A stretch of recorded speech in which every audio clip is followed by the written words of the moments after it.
Good afternoon, Synod.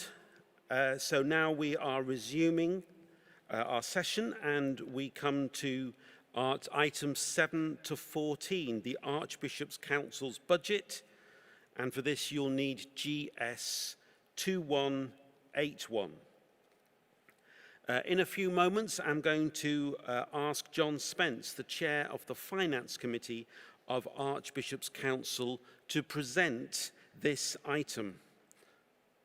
He has pre-recorded his speech, and so we're now going to watch it. Thank you.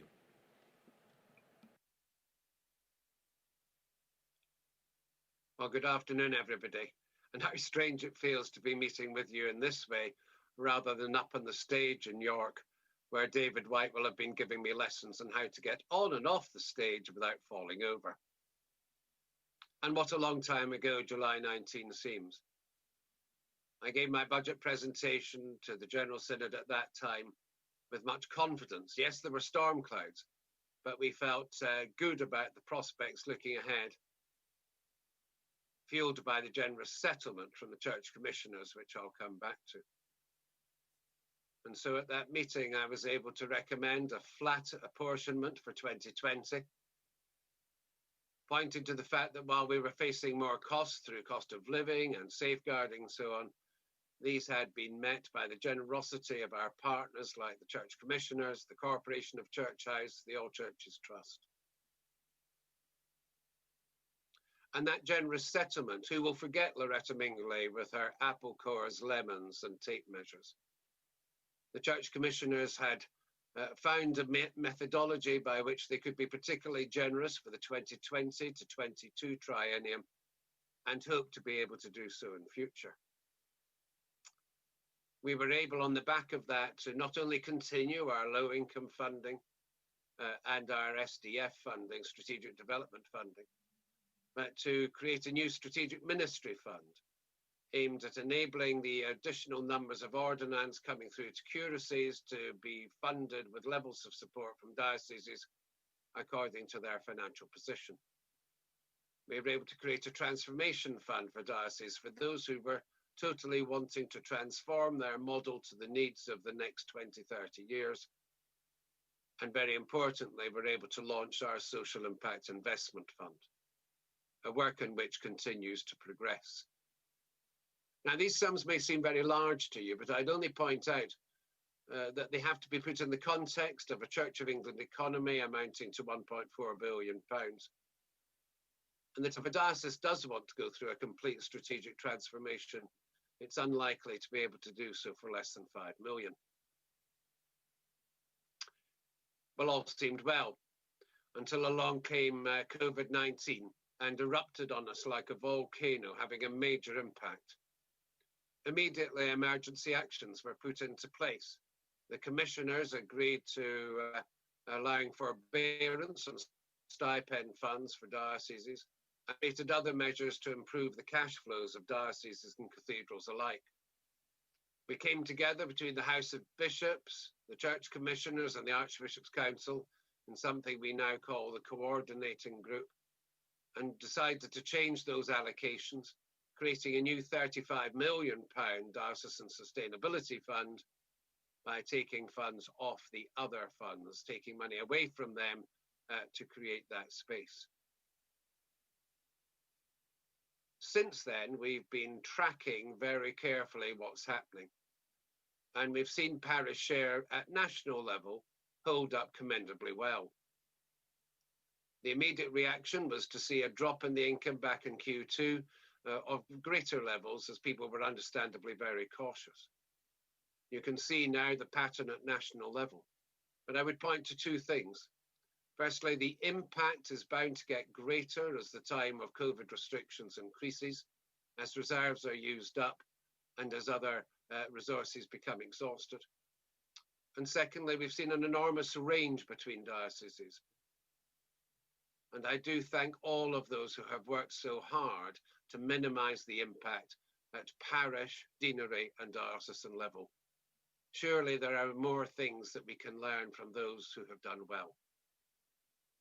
The Sustainability Fund has been proving popular. The criteria were that we wanted to focus on those lower asset dioceses with lower income populations, that this isn't just about sort of bailing out, it is about supporting the change programs that the dioceses are having to put into effect in order that they can cope with the new world in which we live. And so far, we've seen 22 dioceses apply for 14 million. We expect that number to increase to about 20 million, with the best part of 30 dioceses by the year end or soon after. Included in the emergency actions was a review of the budget that we had previously circulated in anticipation of a July synod. And where we were recommending a flat budget for 2021 apportionment, we have now been able to find ways of reducing this to a 1.6% reduction. That is what I'm recommending to you today. Now, members may wonder why that's not more. Well, earlier, and quite unrelated to COVID-19, the House of Bishops had launched two major reviews, one around governance and one around vision and strategy. Their work is underway. And I fully understood when the Archbishops wrote to Archbishops' Council and asked us not to make any financial cuts, which would cut across the ability to implement those reports and recommendations therefrom when they came through. So in June, I went to the House of Bishops with a paper on transforming effectiveness, not about cutting budgets, but about working out how we can strip out the engine to remove duplication and bureaucracy, do things better, do them once, do them well. And that stream of work of transforming effectiveness is now underway under the leadership of Bishop Martin Seeley. And I'm delighted by the levels of people who have been getting involved in the consultations through the Interdiocesan Finance Forum, at diocesan and at other functional level. This really is the time to grasp nettles. It is the time to accept that there is an imbalance between the wish list that we have and the resource that we have available. You know, in that 2021 budget, we've still had some more money put in for safeguarding and for the environment with the help of the Church Commissioners. But we cannot go on looking to that source all the time. We need to decide what is going to be done now and what simply does not need done anymore, whether by the Church whatsoever, or whether this or that particular place. We do need to accelerate the legislative reform agenda. We do need to push really ahead with liberating and trusting our parishes to do their work for the gospel of Christ. And I must share with you, members of Synod, that I have to look further ahead. My job is not just to give you a 2021 budget, but to look ahead to 22 and further beyond. We can expect to see further storm clouds. The Church Commissioners' income projections and asset growth projections are damaged by COVID. I look at the diocesan impacts as they carry on. Who knows what shape our diocesan and parish community, worshipping communities will look like when all this comes to an end. The ICSA report means we will need to find still more money for safeguarding, and Archbishops' Council have already decided to devote a significant chunk of their reserves to the short-term and interim emergency support schemes ahead of the development of the long-promised redress scheme, of which more tomorrow. And when the governance and vision and strategy reviews do come through, they themselves will need funding for implementation. All of this means that looking further ahead, we are going to have some real battles to overcome if we are to achieve our goals. But I put it to you, General Synod, that we can do so with confidence, that we can hold the cross high, because across the Church I see so many wonderful signs. I see the growth in the number of ordinands who will come through to curacies, giving us a refreshed priesthood that can so well interface with the younger generations of today. In my 9 years as a commissioner, and my 8th year now in this role, I've never seen such leadership from the House of Bishops. And I have high expectations of what the reviews will bring forward. Across parishes across the country, at parish, deanery, diocesan level, we've seen the way in which people have creatively adapted to meet the needs of the digital revolution under COVID, with wonderful new forms of worship and new ways to develop hybrid worshipping communities. We've seen the giving strategy being rolled out and warmly welcomed, with many, many hundreds or even thousands of parishes now signing up to direct training in areas of contactless giving, inspiring generosity, as well as all the digital forms of worship that we know. Ladies and gentlemen, it is not the House of Bishops or the Church of England, it is us. And it is us, or should I say you, who will inspire the holding of the cross so that we may indeed walk forward with confidence. And it is in that mood that I commend to you the various recommendations in your order paper as set out on this slide. I formally move them collectively at this stage. I may be required to individually later, and I shall welcome debate and questions.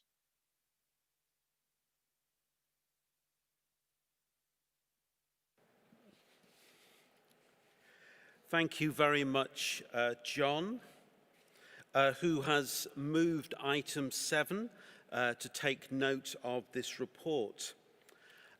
So in a few moments, I will be announcing that the matter is open for debate. But so that John can respond to the debate, he would like to do so after every 3 speeches. And in order to allow him to do that, I, under the power of Standing Orders Section 21, subsection 3, to allow a member to speak more than once, I need the consent of Synod. So I'm therefore going to order a simple vote to seek your general consent for John to speak more than once on each item of financial business as necessary. Voting will take place using a Zoom poll.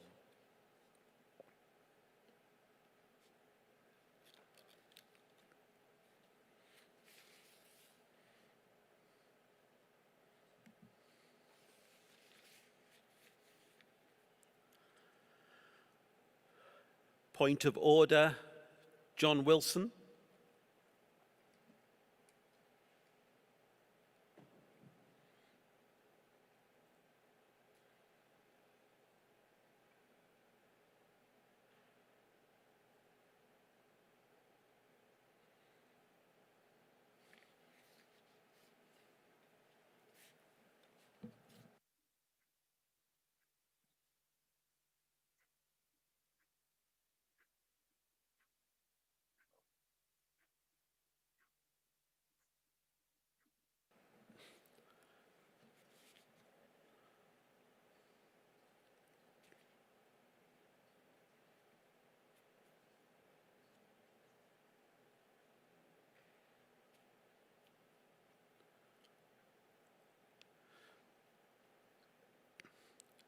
We're just trying to get the Zoom poll up, Synod.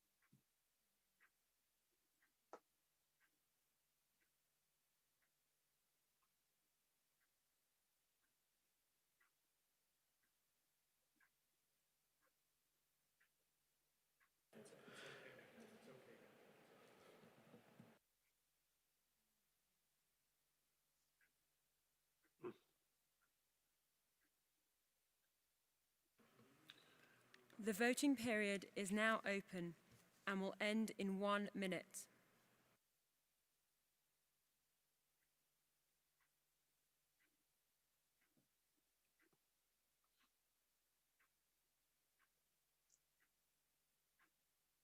Sorry to interrupt, Chair. Are you coming back to me with a point of order? When we finish the Zoom poll, yes. Okay, thank you.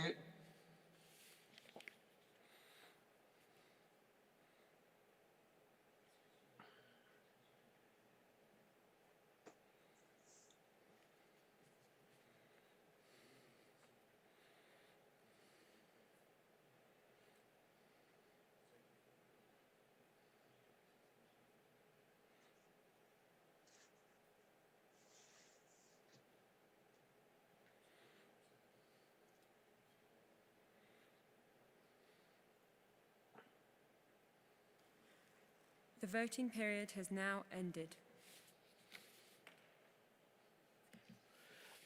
Thank you, Synod. I can tell you that you have given permission for John to speak more than once in this debate. Point of order, John Wilson. Thank you, Chair. John Wilson, Lichfield 340. I wonder if you can help, Chair. I'm struggling to find the order paper that John referred to in his presentation. I can't find it on the website or where we can download it.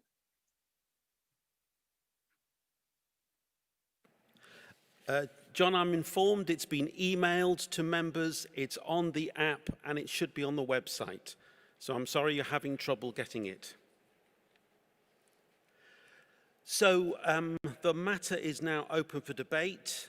The speech limit is 5 minutes. I call Carl Hughes, followed by Philip Plimming.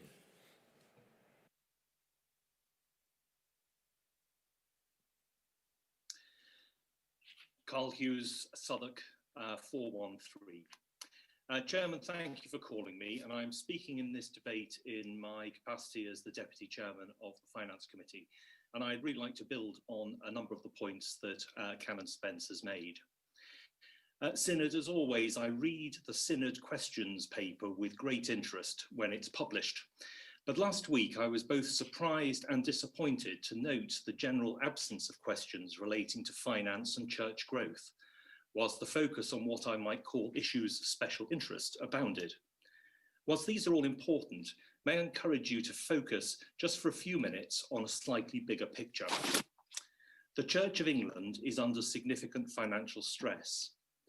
Market volatility increases risk and uncertainty for the Commissioner's future income distributions and the ability of the Pensions Board to be able to reduce the incredibly high level of contributions currently required for clergy pensions. Restrictions on access and public worship have decimated the income of our cathedrals and many churches, not just property income, but also regular giving. The slow decline in the numbers of regular worshippers in our churches and worshipping communities continues to constrain parish income and consequently parish contributions to dioceses. All of these issues combine to put huge financial stress on dioceses, with average diocesan parish share receipts currently being 12% lower than a year ago.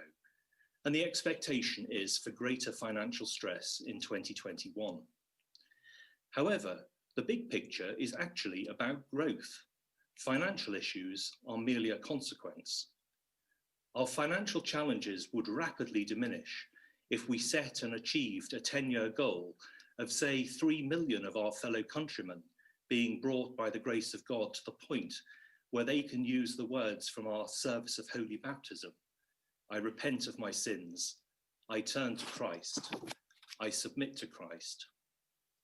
It's the financial giving of the faithful members of our churches which underpins our church's financial health, not the church commissioners who have very clear and specific distribution objectives, and not our national or diocesan financial reserves, as whilst these can provide temporary relief from financial stress, reliance upon them in the medium to long term is unsustainable. Thus, coming to the budget before us today, I see that this is a stopgap budget. Undoubtedly, difficult decisions lie before us next year in developing a budget for 2022. Due to the need to meet our commitments to safeguarding, together with the financial pressures created by Synod relating to unplanned and unfunded environmental objectives, the budgeted expenditure for 2021 is actually increasing in the face of the financial stress that I've already referred to. To recognise that stress, diocesan apportionment has been slightly reduced. However, this is all being funded by bringing forward commissioners' funds allocated to later years and by drawing upon reserves, neither of which is prudent or sustainable in the medium term. So when the vision and strategy and governance groups are finally reported in the early part of next year, we'll need to look very carefully at how we can cut our cloth for the future. Synod must be prepared to be radical and be willing to adopt Archbishop Stephen's call for a simpler church, which recognises that we must reform our structures and governance to reflect the size, shape and mission of our church today. I commend the 2021 budget to you for your approval, but in anticipation of the need for a much more radical budget for 2022 and beyond. Thank you, Chairman. After Philip Plemming, Margaret Sheether.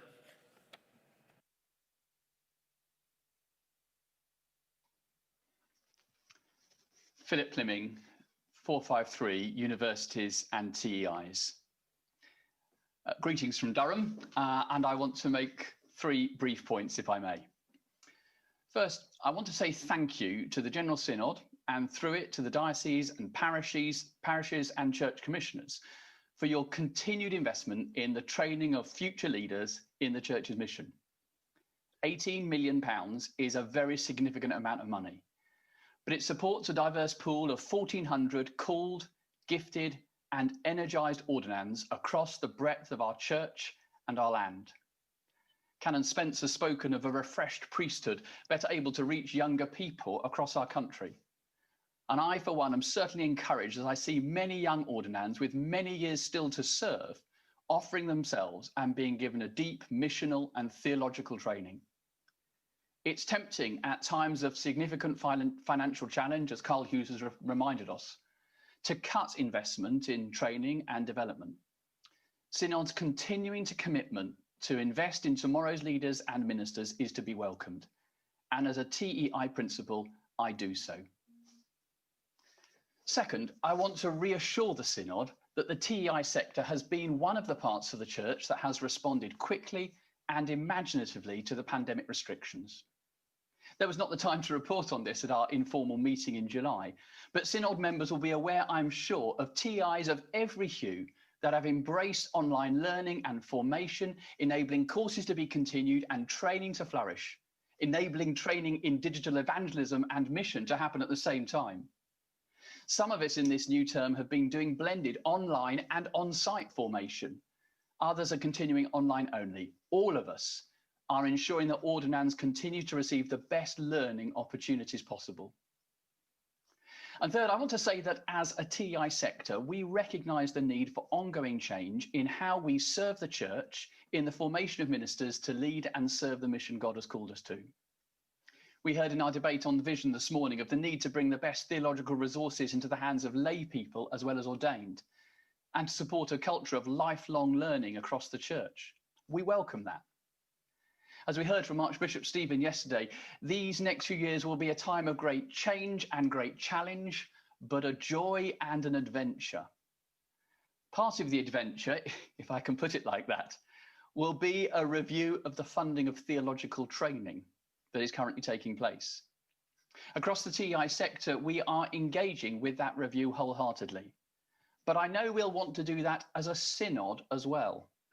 And so I look forward to a debate in Synod on the proposed changes before a future budget is put before us. So thank you for your support and prayers for our TEIs as we serve the present and future of God's mission through the Church of England. Thank you, Margaret Sheether, and then I'll ask Canon Spence to respond to those 3 speakers.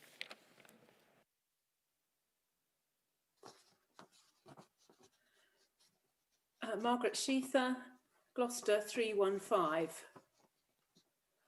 Thank you, Chair, for calling me.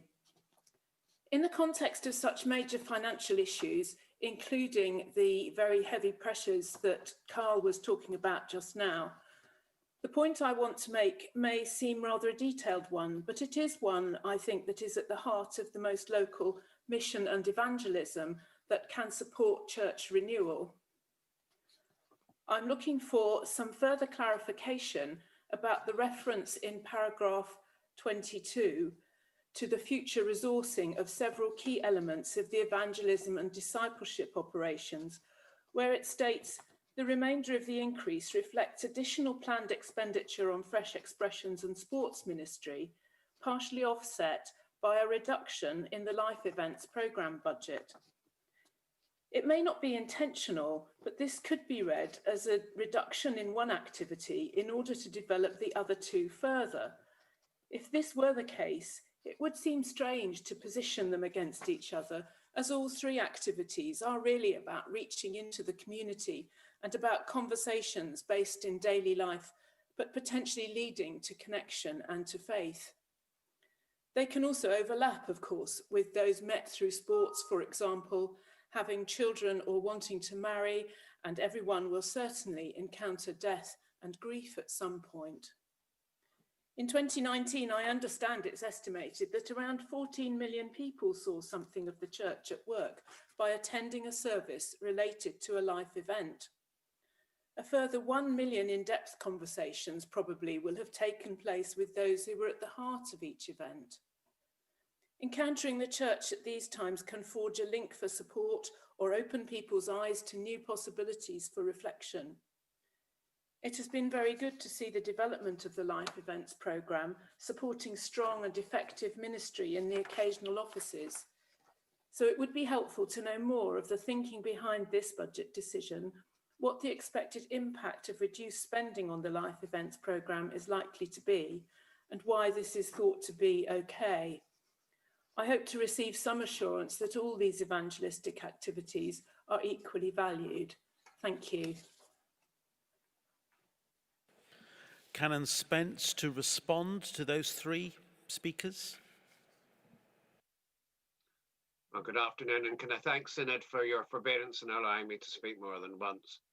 If I can deal with those points in reverse order, and Margaret, I'd wish to immediately give you the assurance that the Life Events team are equally valued. This is merely an operational piece. It is not in any way that the two things have a trade-off against each other. There is a serious point. You do have to reflect as to why we would need significant central resource when one might say that life events should be at the heart of the life of every diocese.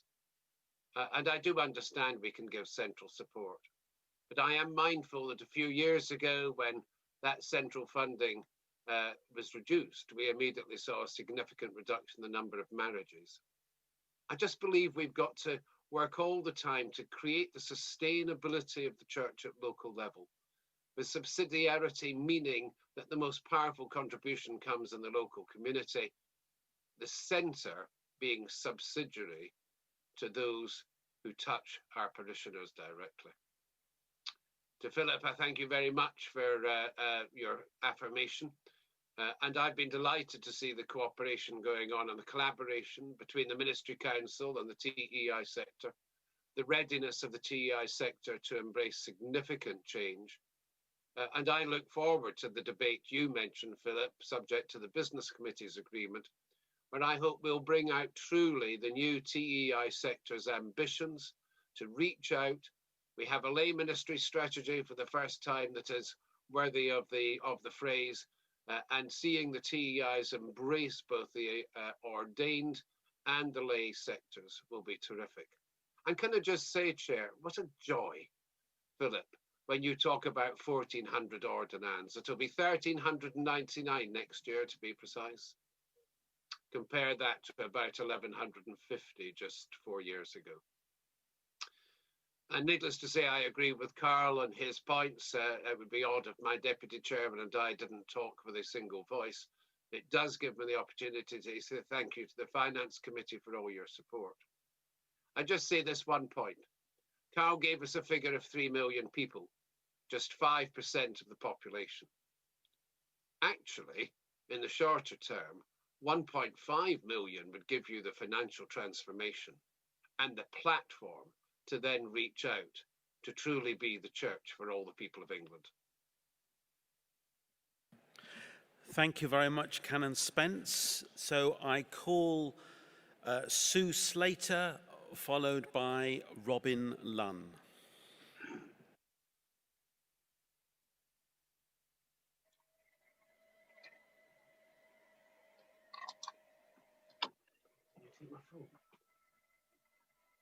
Thank you. I'm Sue Slater, 344 Lincoln. I'm interested that the way our budget is split up into votes is the same from year to year, and obviously that has to happen in order for us to be able to make comparisons. But it bothers me that vote 1 is called training for ministry, when actually we all know that it's about training for ordained ministry. And I think that the emphasis that we've already heard today, particularly in the vision and strategy debate, and the emphasis of all sorts of other reports that have been coming out, are so much about the role of lay ministries. We've just heard that there's to be, and there's going to be more talk about lay ministries and lay ministry training in the future, and that the TEIs want to do that. I myself benefited when the Lincoln School of Theology trained me as a reader alongside people who are being trained for ordination. So I really think that we ought to be reflecting in the title of our vote 1, that is a vote for ordained ministry, training for ordained ministry, while at the same time I would urge that we need to think very carefully for the future about where the money is going to come from for training more lay people, as most dioceses now are having to think about reducing the numbers of stipendiary posts that they can afford and developing a strategy for having teams concerned with both lay and ordained ministry to pursue the mission and ministry that we all share part of. Thank you. After Robin Lunn, the Bishop of Burnley, we've got a number of people wishing to speak, so I'm going to reduce the speech limit to 3 minutes.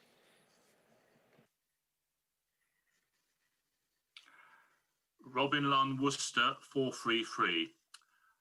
My intervention is just a couple of relatively brief questions, John, and thank you very much for your report this afternoon. The first one is, how concerned are you that parishes are like to hold back payment of parish share in at least the first part of 2021 until financial circumstances hopefully stabilise? While understandable in some respects, do you wish to send a message warning of the potentially serious consequences for the whole mission of the Church if that continues? And my second question, is the transforming effectiveness workstream progressing as urgently and objectively currently as you would wish? Thank you. The Bishop of Burnley.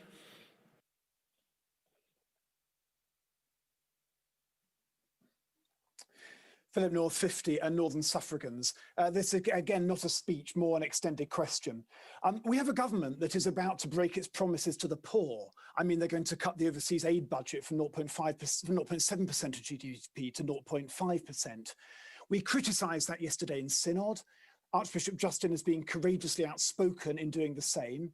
It's right to call government to account because there is no more dishonourable promise to break than that made to the poor, especially at a time of financial crisis. Given that we've been rightly critical of government, it's vital, surely, that we as the Church of England don't break our own promises to the poor, because this synod has made a number. So just some examples. We made a promise in February 2019 that we would have a worshipping, loving, serving Christian community on every significant estate in the country, because on half of those estates there is no church presence. We need a promise with a Leeds motion that would hear the voice of the poor in our structures. And that's to say nothing of all the promises made in the Gospels. In straitened times, there is easy and constant justification for breaking such promises and for withdrawing from areas of deprivation. But surely it's more critical than ever that we're there. So my question really is, does the COVID crisis mean that inevitably we're going to break our promises to the poor? And if we're not to, what advice does John have for DBFs, for TEIs, and for us as a synod? Thank you. Canon Spence, could you respond, please, to those three speakers? Thank you, and doing it in order this time.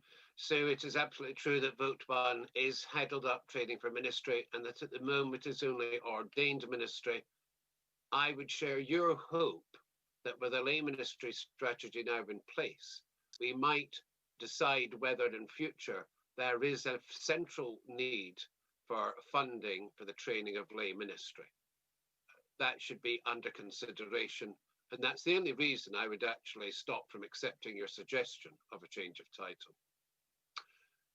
What would I say to parish treasurers, Robin? I'd say I fully understand. I've been one. But reserves are there for a rainy day, and the rainy day is here at monsoon levels.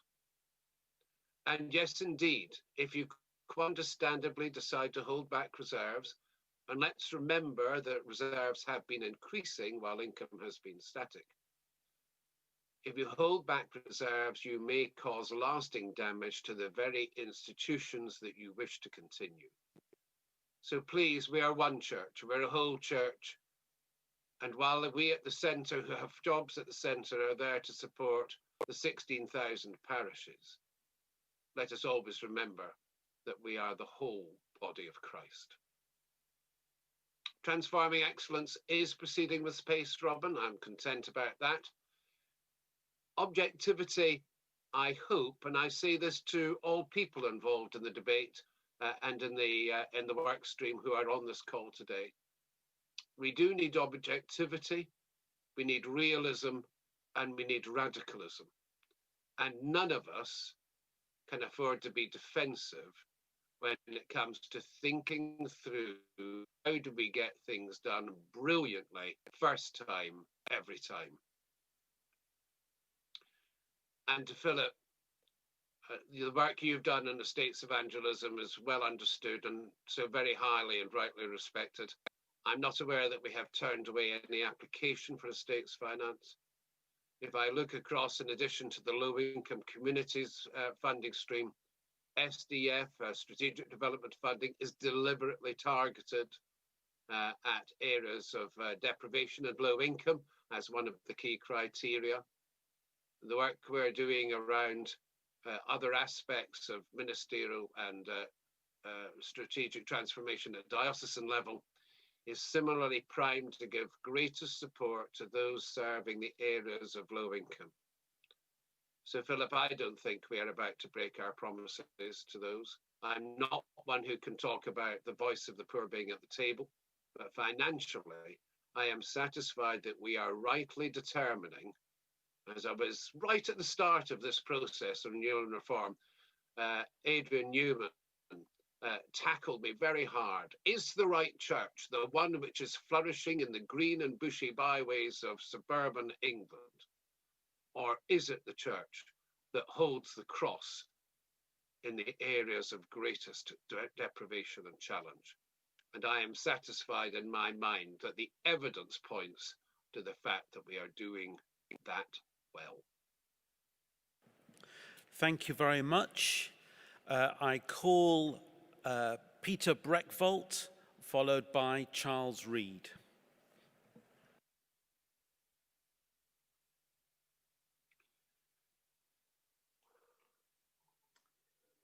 Peter Breckwell, Salisbury 210. Thank you so much, Canon Spence, for your presentation of the budget today for 2021. When we think about this budget, it's against the family business. Our Lord Jesus Christ said in Luke chapter 19, "For the Son of Man came to seek and to save the lost." It's the family business. Now, against this family business, we're facing significant challenges. You've already outlined COVID-19. We have thought about falling income, falling numbers, falling morale, less young people in our churches. This is a picture, a snapshot of the church today. In the light of all this, we are called to refresh our vision, and rightly so, as a church. And we need to weigh our core activities, our major activities, possibly with a value for money study, asking the question, is this actually helping us to focus on the family business, namely to seek and to save the lost? I personally would commend the idea of thinking about a zero-based budget approach for 2022, where we might analyse each of the main areas of our activity, asking the question, does this really help us seek and save the lost? But that surely has to be at the heart of our ministry and mission right across the church. Yes, if we're truly to be helpful in 2022, we need to keep the family business at our focus. And if this is done, then the work that we need to bring to the foot of the cross. And there we need to be in step by following our Saviour and our God, the Lord Jesus Christ. I warmly support the budget today. After Charles Reid, Lucy Doherty.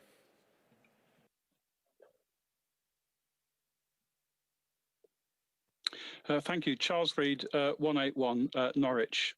And my day job is to work in a TEI in the Eastern Region Ministry course and to be Director of Reader Training in the Diocese of Norwich. So you'll not be surprised that I want to comment on the Vote 1, as I often do.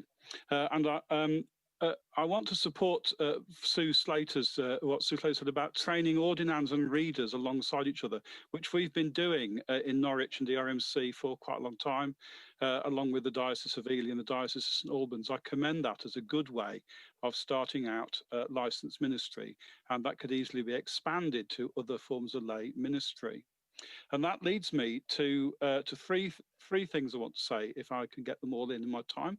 Briefly, first of all, the growth in lay ministry, which we are seeing and which we anticipate growing more, is to be welcomed. And I want to add my voice to those of others who said that we need to think about what the Vote 1 money is for, and either expand Vote 1 so that it includes various forms of training for lay ministry, or else create another pot that will fund lay ministry. So we are indeed putting resources into both lay and ordained ministry. I think others have spoken on this, so I'm not going to say any more about that, but I want to add my voice to that.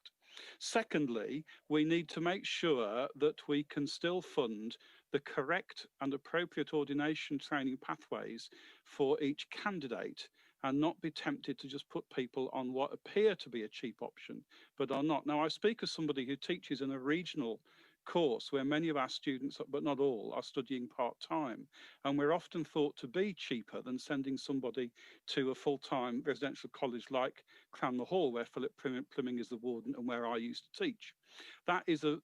Those financial arguments are not as clear as they first appear, because the costs of training on something like ERMC are sometimes in part borne by the students in a way that is hidden. So we do need to make sure that we can fund the right pathway for the right candidate, which means some candidates will be funded on more expensive pathways because that's what they need and what the church needs to do. Thirdly, we need TEIs to be relieved of the burden of forever worrying about money. When I taught at Cranmer Hall, we had a big whiteboard in the admissions office that plotted the progress of people who came on interview, and we're always worried about how many students we're going to get and will we get enough to make the books balance. That's true of every TEI, and if the review of RME and funding takes that financial worry off TEIs, it will be a great relief. Thank you. Thank you. After Lucy Doherty, I'll ask Helen Spence to respond to those three speakers. Thank you, Chair. Lucy Doherty, 385 Portsmouth. Throughout the budget paper and in the debate so far, I have heard references to the Church Commissioners funding various budgets and supporting other aspects of the Church's work. We have other funding partners too, the Corporation of Church House, the All Churches Trust, and the Clewis Sisters. I admit I hadn't heard of the Clewis Sisters until today. And all these organisations have played their part as a very recently retired member of the Corporation of Church House, I am very aware of how important the contribution of funding partners can be to the church's budget. My question is, do you think there will ever be a time when we, the church, that means all of us, not just the national church, but all the way down and up from the parishes in the diocese, will ever be able to stand on our own financial feet? Or will we always need the support of these partners? And if that is the case, is that not an inherently very risky place to be? How can we be sure that our other funding partners will always have the funds available for us to access? And if we can't be sure, what is our backstop? Thank you. Canon Spence. Well, thank you. And if I might say, Peter's ability to put the argument for a zero-based budget in a biblical context, I find quite inspiring, Peter. Thank you. I'm sure everybody who's involved in transforming effectiveness was listening to you carefully. We did actually seek to approach a zero-based budget approach, not rigorously, in preparing the 2020 budget. I think all I would say is we recognise now one of the things that comes out of COVID is the need to be much more radical and to remove the sense that we can defend the status quo. That option has gone. In terms of the points around vote one, firstly, I'm not aware of any legal reason why we are not able to expand Road 1 to include finances for lay ministry training, if that is what is required. It just hasn't happened in the past. I do think on the back of an emerging strategy, we might get there now. Secondly, I would always hope that a diocese will choose what is best route for their ordinands, not what is the cheapest for the sake of it. It is true that we have seen a greater than expected migration to part-time training courses and away from full-time. I respect the diocese's decisions, but equally I'm aware that that whole position is being reviewed. But I do understand that piece. And to be honest, in terms of moving away from the TEIs having any financial fears, I'm afraid I don't quite get that one, if all it means is that they are given financial security while there is greater financial insecurity for the church as a whole. And what I'm really hoping out of the current debates, and you alluded to Philip Fleming's point earlier, what I hope will come out of that is a dynamic TEI sector who are both commensurated properly for the ordinands that we place with them, but equally are proactively looking to grow their income streams into lay ministry and other aspects of the church, so that that is what creates the financial stability. Lucy's relationship with the Corporation of Church House gives me the chance to publicly thank them for all their support, and the All Churches Trust and the Cleared Sisters. And the corporation, we recognise, have suffered a massive collapse in their income because of COVID. And that will be another of the storm clouds on my horizon, but I thank them for all the help they've given us. There was a time when I came into this role where the budget for votes 1 to 5 was nearly entirely funded through apportionment. We deliberately moved away from that as the call came to renew and reform the church and to move from passive decline into ambitious growth. And yes, the time will come again when we financially stand on our own feet, when that work begins to pay the dividends it needs to pay, when we have reduced all the pieces that has been said that we do not need to spend, go right back to what Peter said, when we have removed those things that do not add to the family business and that do not sustain themselves when placed at the foot of the cross. For now, I believe, and it will be the case for the years to come, the right thing to do will be to take income from sources beyond apportionment in order that we can give the financial support required to all the transformational initiatives, the governance and the vision and strategy reviews and so on currently underway. Canon Spence, thank you very much. We've got a number of people still wanting to speak, so if I could interrupt you, forgive me. Tifa Robinson, followed by David Kemp.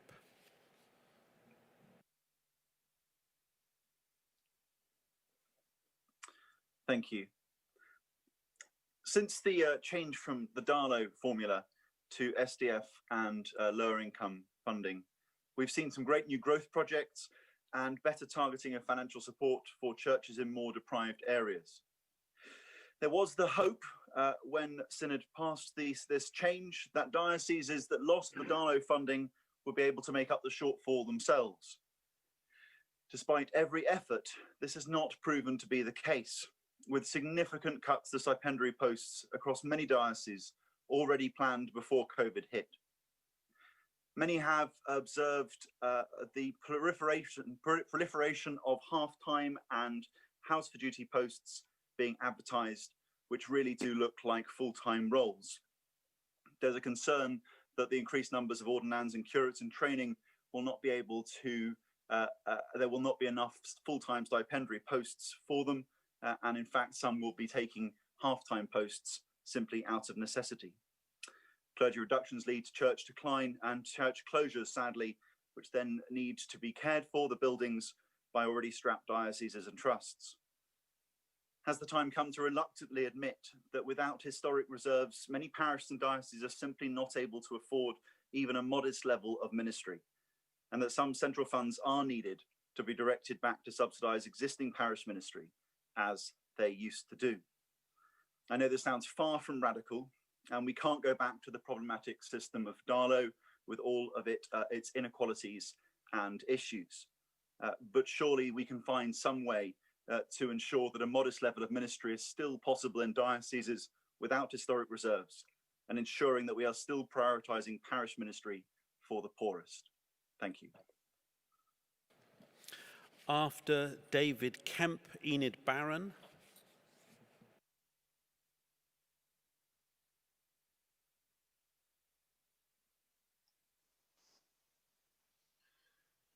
David Kemp, 262. I want to refer back to Carl's speech when he floated the admirable growth idea of an extra 3 million people in the Church of England. That's an interesting idea. That's 200 per church across the entire Church of England. An interesting idea. But weekly attendance is falling. Mm-hmm. Not a single diocese grew in weekly attendance over the last 5 years, despite much effort by many people in many places. And this is not a new phenomenon. Organized religion has been falling in attendance for the last century across Europe. Is God trying to tell us something? There's nothing wrong with planning a budget for growth and seeking to grow. But Jesus had some harsh words for people who didn't plan properly before starting building projects. If the growth doesn't happen, what's plan B?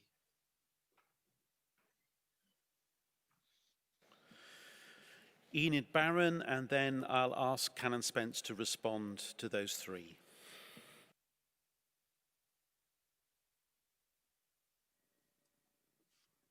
I just want to check, this is Enid Barron 350 London, that this is the right point in the discussion to make a point about environmental expenditure in the budget. I missed the first part of the debate because I couldn't get in. Okay.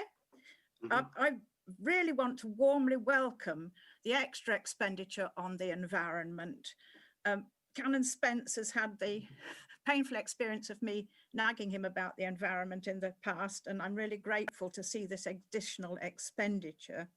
I had the impression from something Carl Hughes said that this might seem as a little bit of a luxury, an optional extra. I'd like to stress that the money spent on the environment is absolutely essential.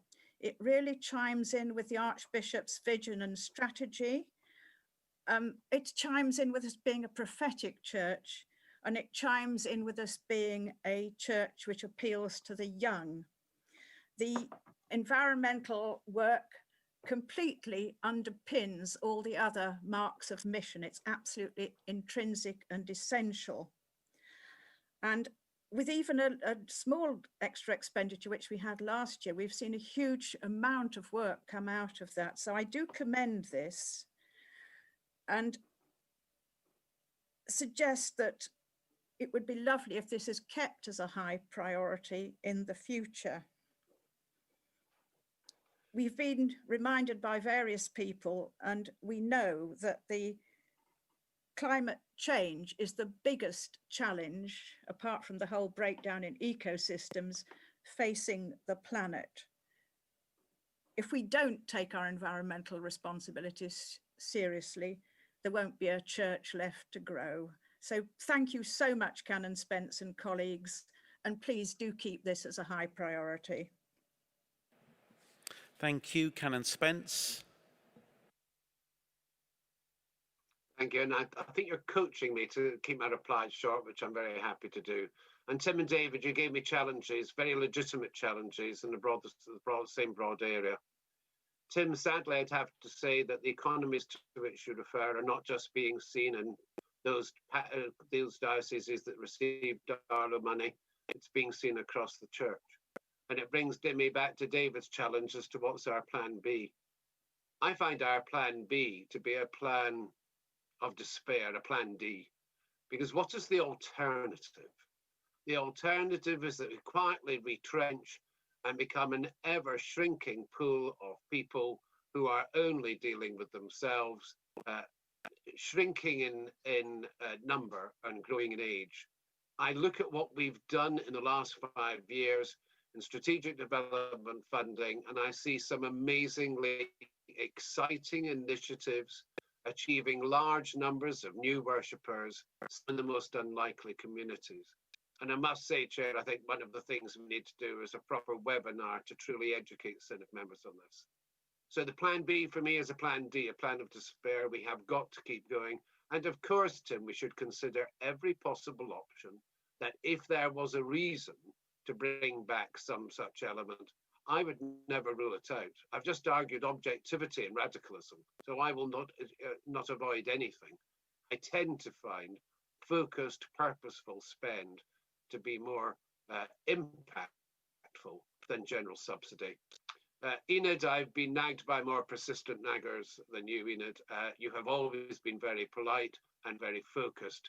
We have heard from the archbishops repeatedly yesterday and today about the importance of climate change as the biggest single issue, and I have no doubt as to the importance of that funding. Thank you. The Bishop of Dover, followed by Andrew Lightbourne.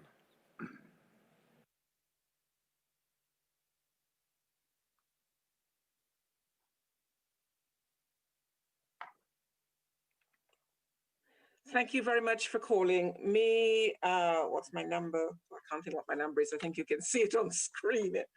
I just want to say thank you very much for the support that comes to the diocese from central funds. You do throw us a lifeline, and we are extremely grateful for that. However, I just want to say to my fellow General Synod members that we cannot just continue with the thought of it's business as usual. We have got to decide what is the ministry that is needed in our diocese, in our parishes, etc. And we've also got to ask the hard questions about how do we sustain this? What are the resources that we have? We cannot continue to plan in our diocese and in our parishes for something that somebody else is going to finance. So we together must be asking ourselves the question of ourselves, how are we going to sustain ministry? What kind of ministry? And we cannot on the one hand spend millions training clergy, and then at the other end, we fire them. It doesn't make sense. It doesn't connect together. I think we seriously need to be looking at how do we equip the whole body of Christ. And that means lay and ordained. And that means in those places where we haven't got the traditional church, we also need good, able people in those places. I want to say that I don't share any sense of despair. I feel that this, well, not feel, I know that this is God's church. And if it is God's church, then it is going to thrive in spite of our mealy-mouthed attitudes sometimes when it comes to the church. We need to regain our passion for the faith and sharing that faith. Others will not be attracted to it if our lives aren't showing signs of being changed by our Lord Jesus Christ. So I want to say thank you and commend the budget. Thank you. After Andrew Lightbound, John Walker.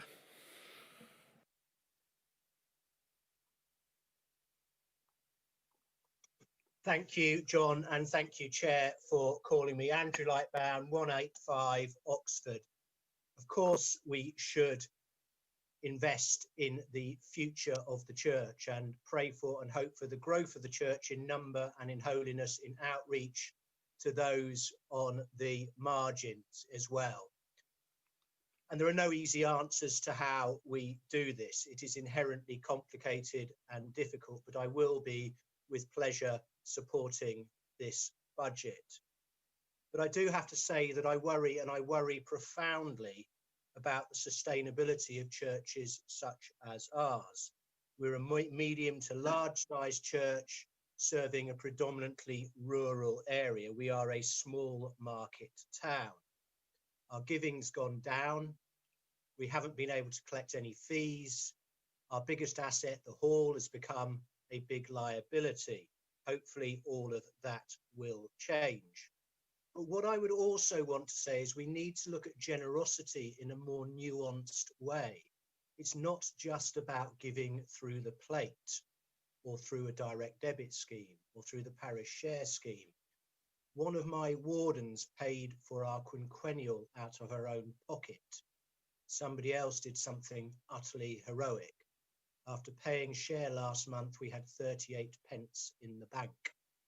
It's a desperate situation. The cost of mission and evangelism, not just for the church, but at the local level, has in many ways gone up exponentially.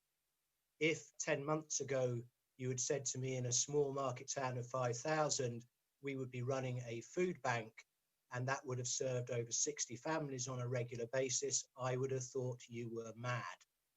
So there are huge costs that are invisible and being borne in other ways through giving than through traditional methods of giving back to the church.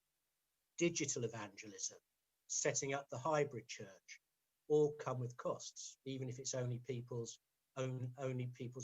data costs. So I do worry about the sustainability overall of several of the church. In fact, I have sleepless nights about it, if I'm honest. If we were a business, we would have been put into administration or liquidation. There is no other way around that. But I'm going to support this budget because I believe it's right that even though we may occasionally feel we're in Plan D, to be reminded that we're not. But I would ask, what pastoral and financial reassurance can you give that despite the pain, it will be worth it, and that churches that are feeling the pain are genuinely contributing to the raising of the cross across the whole of the Church of England? Thank you, Chair. Thank you, John. Thank you. After John Walker, I will ask Canon Spence to respond to those three speakers.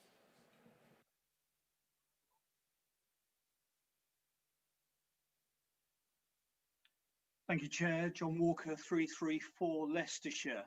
I am one of those new Synod members whose time on Synod may be very short-lived come next summer. I'd like to thank the staff and colleagues in Leicestershire for making me welcome and getting me here since I was only elected 11 days ago. I just really wanted to reflect as a new member how encouraged I am by this debate and to support the budget proposals you have before you. I think a litmus test of many bodies, secular and in the church, is how they address and how they talk about money and how they relate it to their mission and calling. And I want to say that you've passed that test, I think, with flying colours. I am so impressed by the leadership. John Spence, I'd like to thank you very much for the way you've introduced these matters and how you've brought faith and spiritual leadership to the matter of finances, but in a way that is also realistic and not fanciful. It is no better to be, the Lord will provide, so let's set a budget of millions over. And I've appreciated that. I mean, to the extent that I have found the financial discussion and debate and presentation at least as encouraging as that on Future Vision. And that doesn't happen very often. And that's a credit, I think, to you and to others who contributed to this. So I'd like to commend you for the process. We are where we are. It's an exciting time. It is a place that will return us to living by faith. And I do think that that is such an important place to be. I think that's where our hope is. It's not in ourselves. It is in faith. It is in our trust in God and in following after Jesus Christ.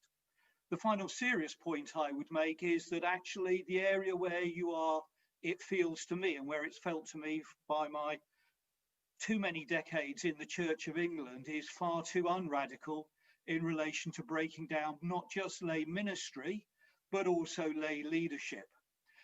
It's one of the main constraints, in my view, on lay ministry, is that it is all too easily seen is that leadership remains always with the ordained ministry, and we'll have lay people and they can do some useful things, but ultimately it's not about leadership.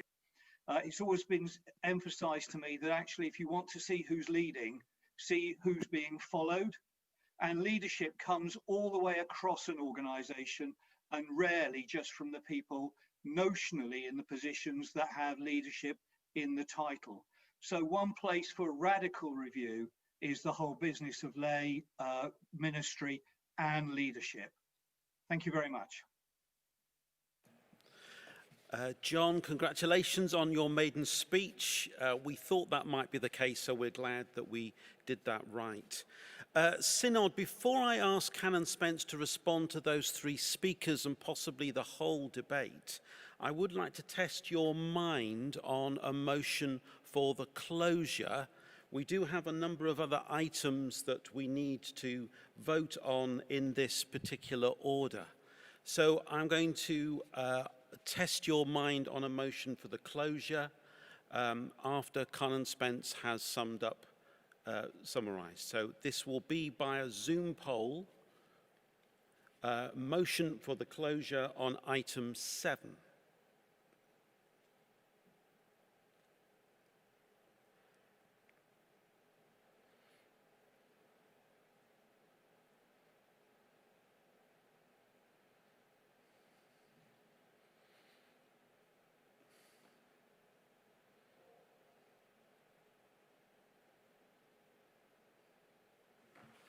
The voting period is now open and will end in 1 minute.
The voting period has now ended.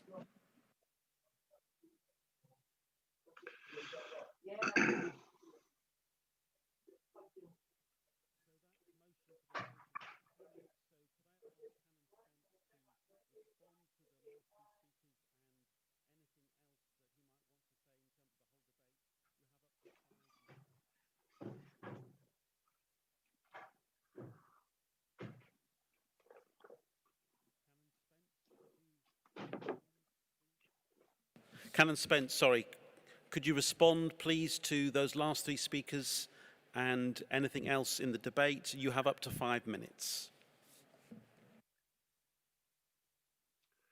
Well, thank you. And I'd like to thank again all members of Synod for your contributions this afternoon. I must say I found them both refreshing, interesting, challenging, and inspirational. And Bishop Rose, I include you in the latter.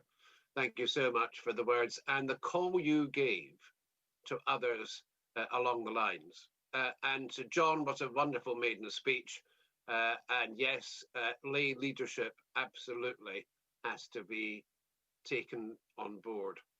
Andrew, you gave us real food for thought about your market town and just how many hidden costs there are. And if I took your three contributions together with others in the debate, I talk about the theme of radicalism. I talk about the theme of breaking down barriers, whatever they may be, or breaking out of hidden costs, Andrew.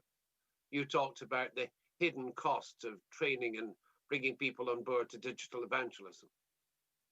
I'd like to get rid of the hidden costs of faculties that are unnecessary, that we take so many more items through the legal reform agenda at a pace which enables us to strip out all these incumbencies to the best operations of the church. I'd like us to understand how we do truly release lay leadership and lay ministry. And John, I will say I'm much encouraged by what Bishop Martin, Chris Goldsmith and Ministry Council are doing in this space.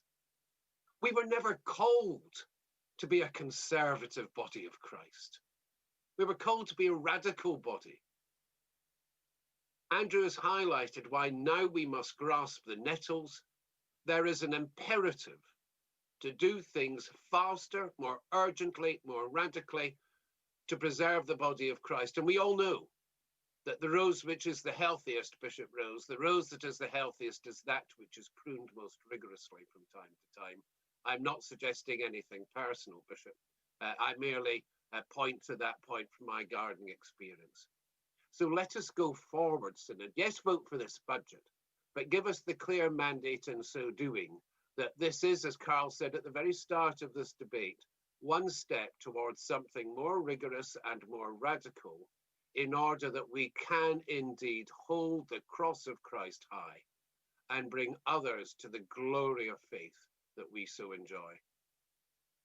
Chair, I will be very happy to, as you wish, to successively move all the resolutions standing in my name.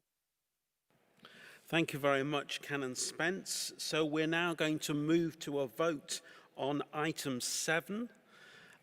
Whilst we're doing that, can I ask the 6 members of Synod who've got a blue hand raised to lower them? This is going to be a simple vote by a Zoom poll on item 7 to take note of this report.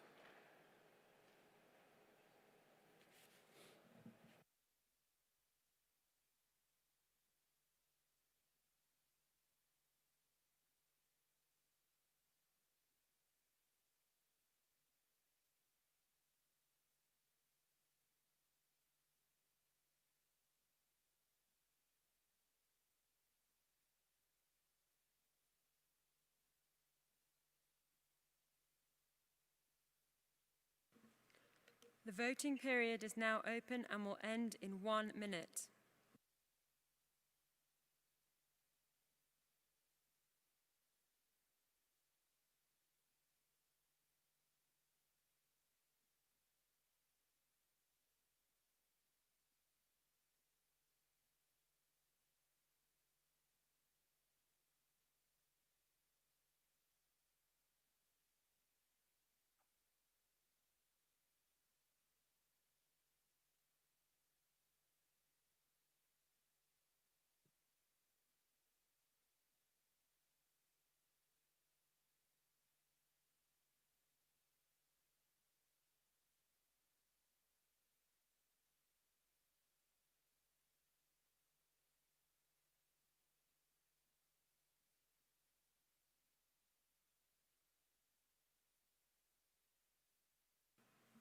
The voting period has now ended.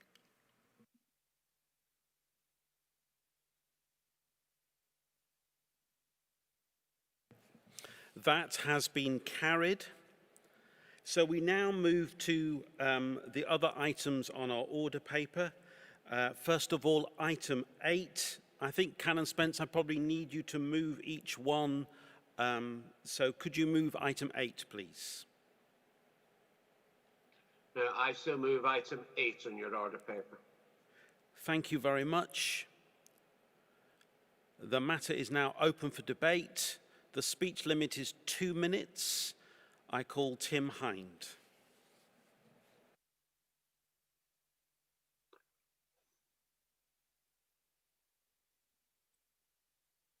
Thank you, Chair. Tim Hind, 247 Bath and Wells. I wonder if Canon Spence, you would be able to explain why it is that the amount that is shown on our order paper is about £250,000 different to that which was used in your presentation. Thank you.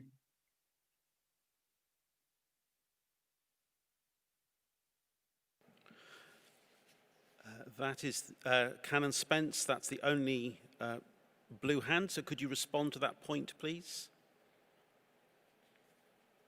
Thank you. The reason, Tim, is that in vote 1, there are elements of the increase. So my paper refers to a 0.9 million increase. In fact, vote 1's only going up 0.3. The rest of the cost being items that are being taken through other means, the Church of England Ministry Experience Scheme, the cost of funding the strategic ministry funding. So these are different elements. So vote 1 is rising by one amount. The overall increase in expenditure is greater. I see no one wanting to speak, so I put item 8 to the vote. This is a simple vote by a Zoom poll.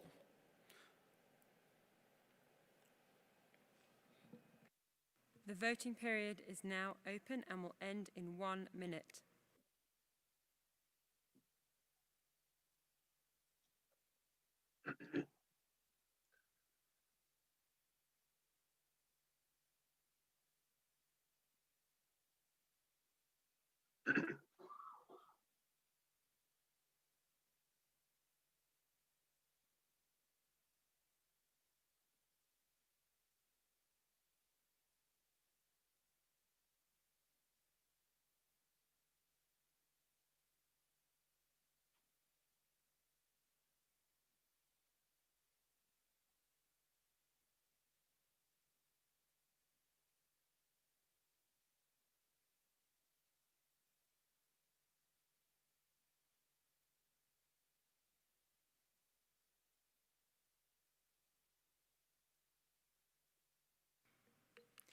The voting period has now ended.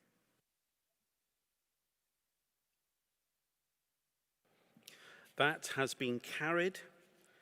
Item 9, Canon Spence, could you please move? I so move item 9. This matter is now open for debate. I call David Lamming. The speech limit is 2 minutes.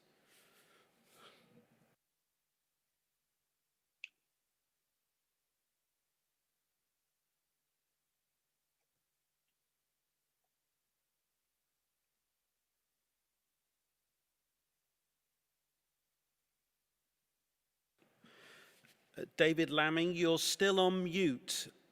I don't know if you've been asked to unmute, but perhaps you could respond.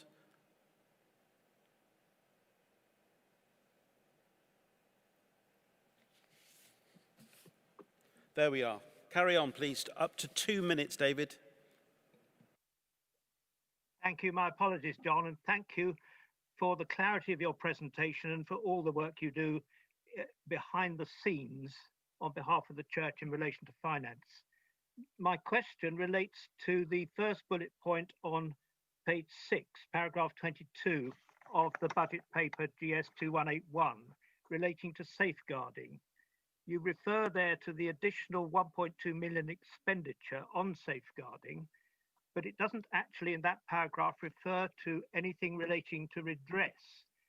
Can I just remind you of what you said in the debate in Synod back in February, that let us be very clear, this is not about affordability, it's about justice. Justice cannot have a different value depending on the finances of this or that diocese. Whatever we are told is required by those responsible that is required for redress, then those funds will be found. Could you, John, please comment on that in relation to next year's budget? Does any part of the budget relate to redress, either an interim scheme or longer term? And if mid-year we are being told that monies are required, how will those be found? Thank you.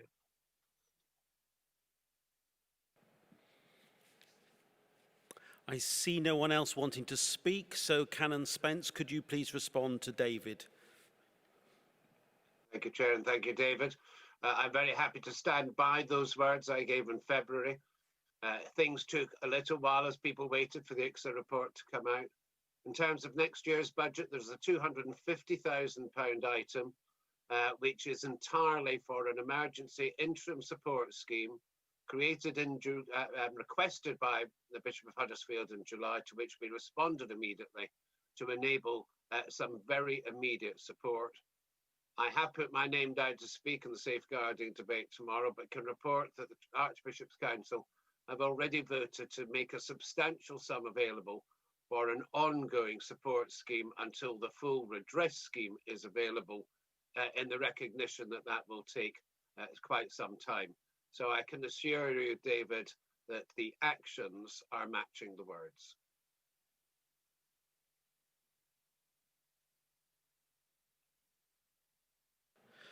So I now put item 9 to the vote. This is by a simple Zoom poll.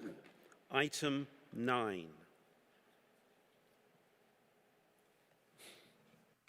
The voting period is now open and will end in 1 minute.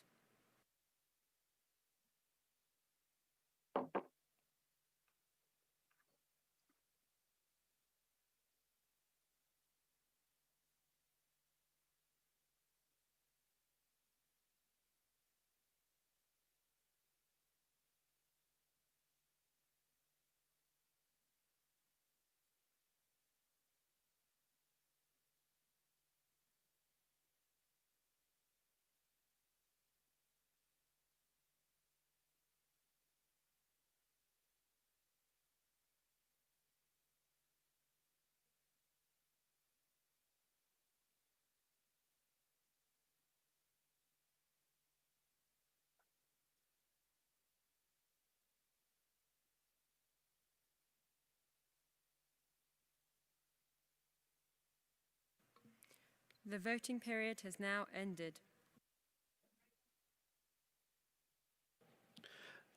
That has clearly been carried. So we now move to item 10. Canon Spence, could you please move?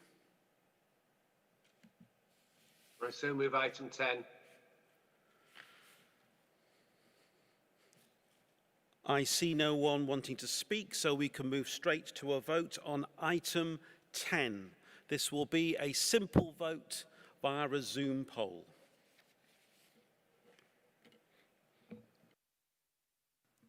The voting period is now open and will end in 1 minute.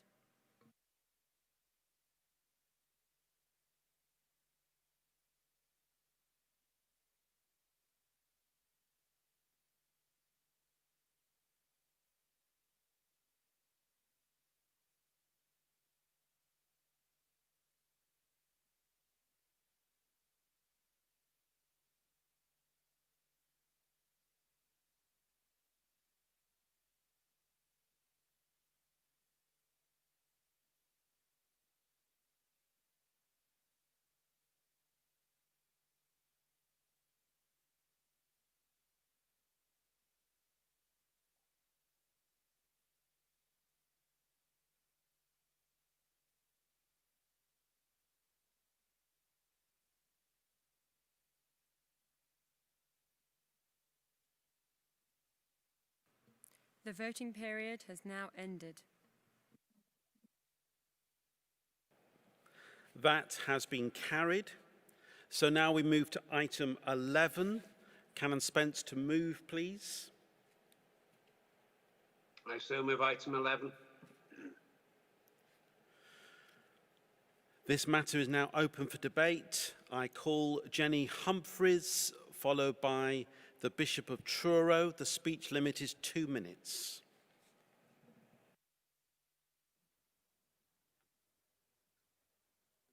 Thank you, Chair, for calling me. Jenny Humphreys, Bath and Wells 248. I have two very dear friends in the Anglican Communion. One was born in India, one in New Zealand.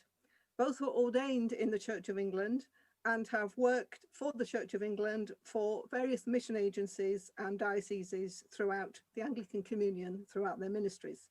One is now retired, but actively engaged in refugee advocacy in Central Africa. The other is the Dean of the Cathedral in Lusaka, Zambia, where I am a lay canon.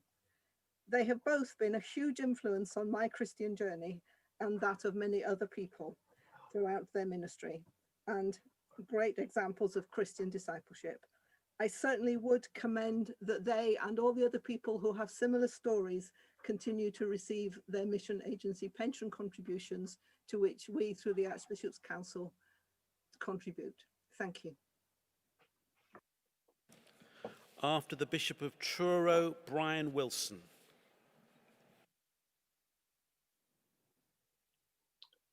Thank you very much. Philip Mann, Stephen Bishop 1. I speak not just as a former chief executive of one of the mission agencies, but as the new chair of the Jenny Humphreys very much for what she just said. I want to make two simple points. First, that I believe the Church of England gets tremendous value out of its mission agencies, and the only way in which financially we support. And further, vote for specifically, as Jenny highlighted, enables clergy to be deployed around the communion without damage to their pension entitlement. And it is a very commitment to the wider communion and the global church. And given our pressing Her Majesty's government yesterday to preserve aid at a level of 0.7% of GDP, it would be bizarre, I think, in the extreme if we did not maintain this commitment ourselves. Thank you, Brian Wilson.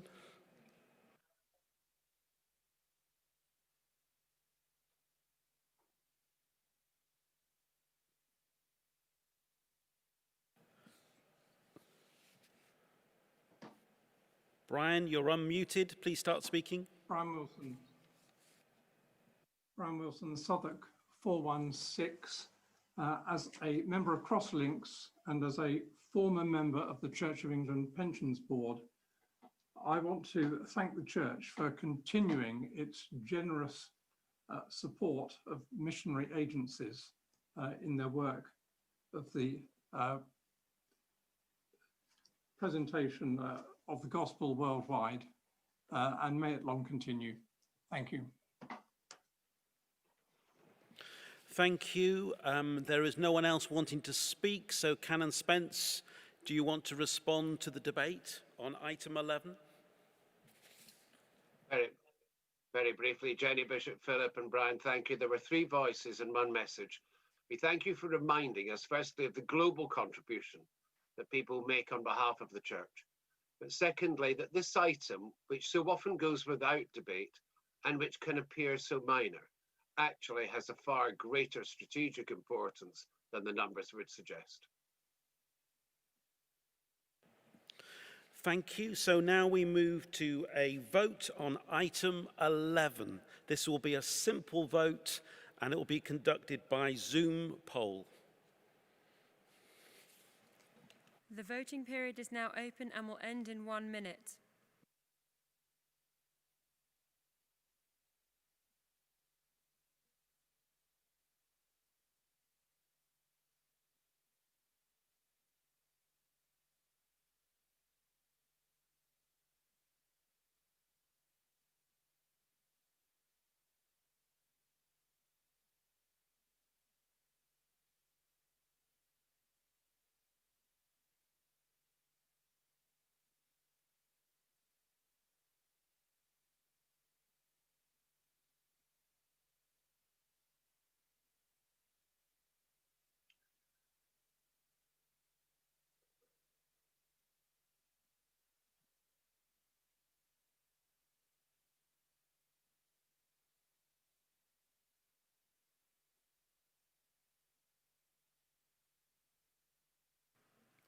The voting period has now ended. Item 11 has been carried. So now we go to item 12. Canon Spence, would you please move? I so move item 12. The matter is now open for debate. Jonathan Alderson Ford. The speech limit is 2 minutes, and then followed by Anne Daughtry.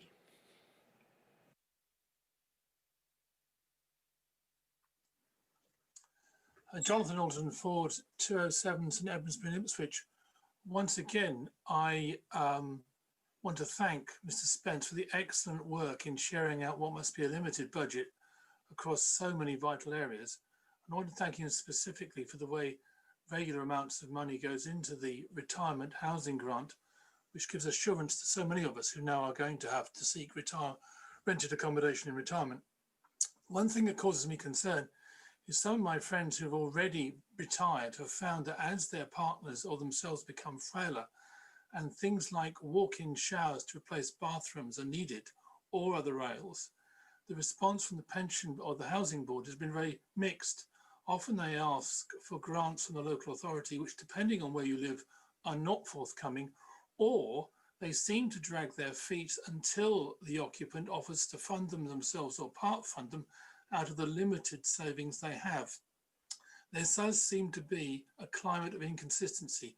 I could ask that could he make appropriate questions to those responsible and make sure the funding is available so people in retirement don't have to fund improvements to the houses they are renting. Thank you. After Anne Daughtry, David Frood. Canon Spence, thank you very much for all the work that you and others are doing. My question relates to the CHARM scheme and the fact that during the pandemic, people who were registered for the scheme were told that much of the work was being put on hold, except for those who were very close to retirement. And that caused considerable anxiety to clergy who were perhaps 3 years away from retirement. Could I just ask whether this new grant will actually allow the housing department for CHARM to now go ahead and to revitalise its stock of housing where necessary? Thank you. David Frood.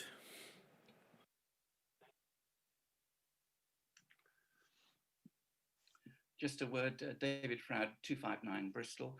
Just a word of thanks, I think, on behalf of the many clergy pensioners and their dependents who are supported in their housing needs.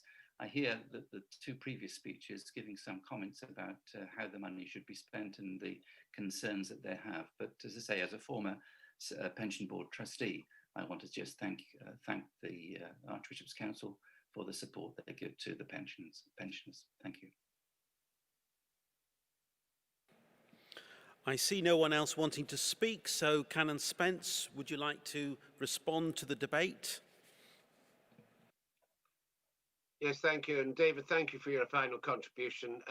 The last time I saw a review of satisfaction about CHARMS, the levels of satisfaction were high. So Jonathan and Dan, I note, I will liaise with the Chief Executive of the Pension Board and the Pension Board Chair on the two issues.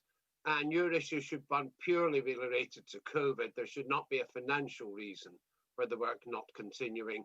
The whole funding formula is based on the funds needed for the church, for the stock of housing to be kept revitalised. And Jonathan, I would always understand CHARMS going first to a local authority, given that there are specific grants to which people have a right. But no, there should not be variability. So on both issues, I will pick it up with my colleagues. Thank you very much, Canon Spence. So now I put item 12 to the vote. This is a simple vote which we will be done by Zoom.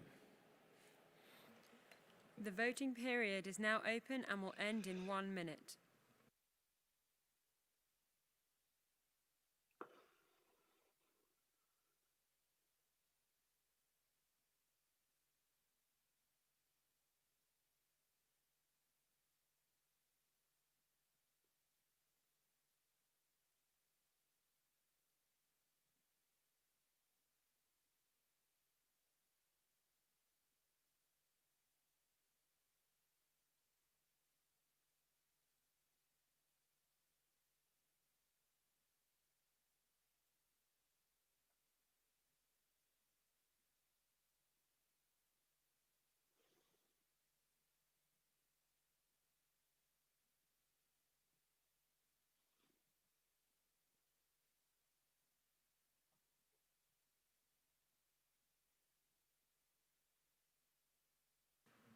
The voting period has now ended. That item 12 has clearly been carried. So now we move to item 13. Canon Spence, please would you move? So move item 13. The matter is now open for debate. The speech limit is 2 minutes. I call upon Mark Baker.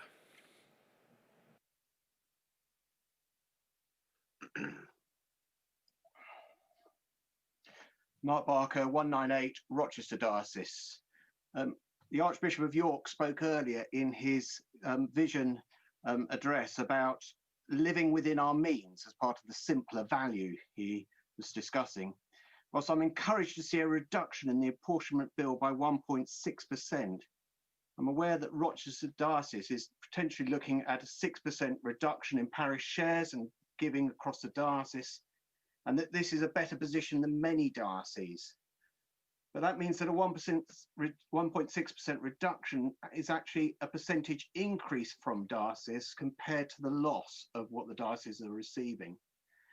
I believe that on average, charities are budgeting for a 6% reduction in income next year and would have hoped to have seen a like reduction in the apportionment in order that, as Philip North said in the earlier debate, dioceses and parishes may utilise what reduced giving they receive to be in their support of those affected by the growing tsunami of need in our communities, and so that we can hold the cross up in the parishes even higher, so that as the local church must surely be the hope for our nation and communities at this time. Thank you. My apologies for mispronouncing your name. Alison Coulter, followed by David Lamming. The speech limit is still 2 minutes.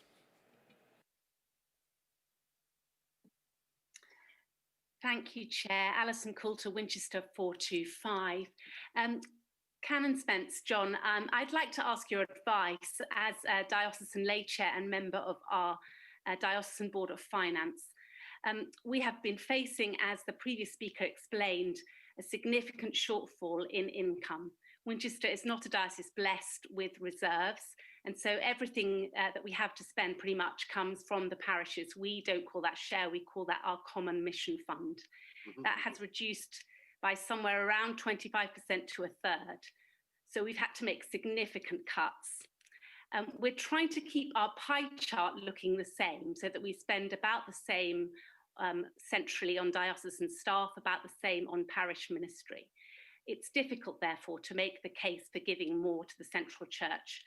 How would you advise that I should speak in our diocesan board of finance? Thank you very much. Thank you, David Lamming.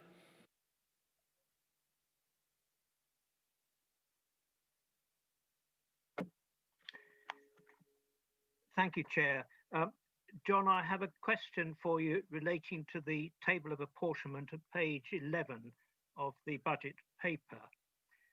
This shows in the penultimate column pooling arrangements for 2019-2020, which vary between a reduction in the apportionment to London of some £792,000 compared to an increase, I think the largest for the Diocese of Leeds, of £154,000. I looked at that at our pre-synod meeting last week, my diocesan team. None of us was aware of the basis upon which these adjustments are made. Perhaps we ought to have been, but I wonder if you could explain how it is that some dioceses, after the initial apportionment, get that varied up or down by quite significant amounts. Thank you. I see no one else wanting to speak, so Canon Spence, could you please respond to the debate? Thank you, and if I could start, David, by thanking you. The detailed workings of the apportionment are too complex for me to explain in the time available. I will arrange that you are sent a notice to exactly how the various adjustments work, and I will ask that it is posted on the Synod website for others who want to see it.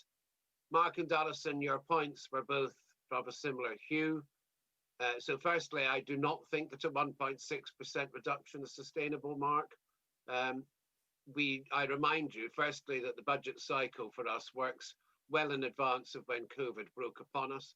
Secondly, we did make modest adjustments to the budget for 2021, having been asked not to do anything that would get in the way of the ability to implement the various reviews under place. And thirdly, the transforming effectiveness piece will have to produce both increases in effectiveness and reductions in cost by enabling us to understand those things that we should stop doing altogether and those things that we should do only in one place rather than several. And to you, Alison, thanks for all that you're doing in Winchester. I hope that would be the message to your Diocesan Board of Finance. I'm always happy to come and talk with them by whatever means, and Zoom or whatever. But I would say, please understand that this is a one-year situation. We fully recognise that there is a need for more fundamental change going forward. Radicalism comes to my mind again.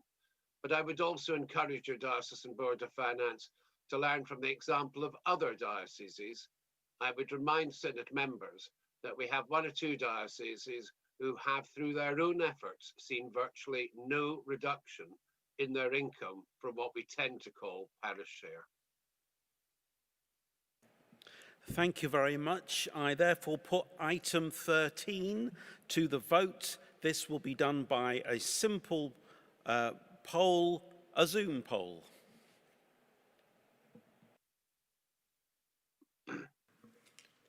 The voting period is now open and will end in 1 minute.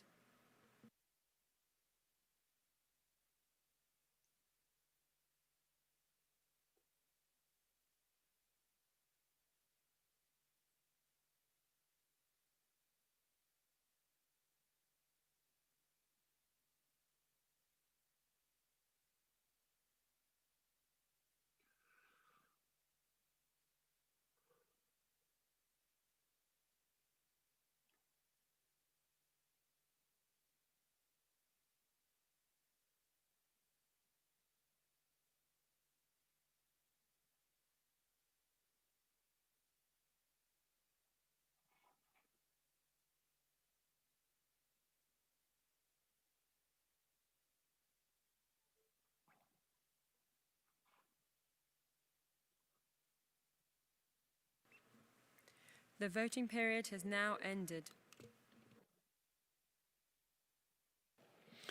Item 13 has been carried. So now we come to item 14, and I ask you to please move this, Canon Spence. With your leave, Chair, before I do so, can I just take 30 seconds to thank you for chairing this debate so patiently and thoroughly? Can I place on record my thanks to the entire staff at Church House, all the teams who give me such support in what is purely a voluntary role, particularly the finance and strategic development teams, and of course especially my ever-present stalwart David White, who is a constant support of guidance, support and friendship. I so move item 14. I see no one wanting to speak, so I'm going to put item 14 to the vote.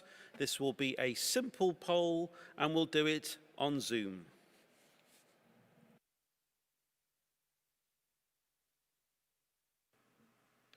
The voting period is now open and will end in 1 minute.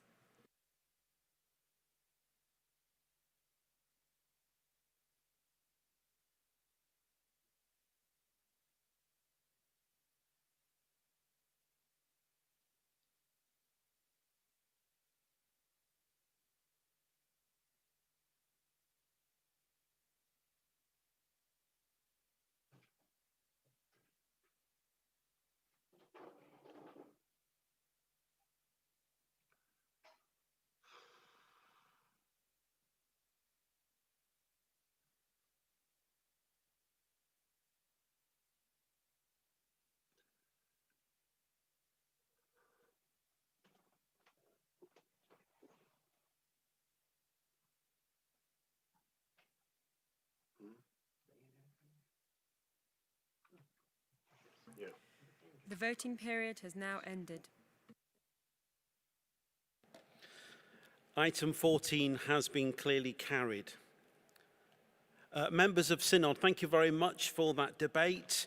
Apologies to those who we didn't have time to call, but I want to say to Canon Spence, thank you very much for the wisdom, the skill, the candour and the passion, the expertise with which you have brought in answering these questions.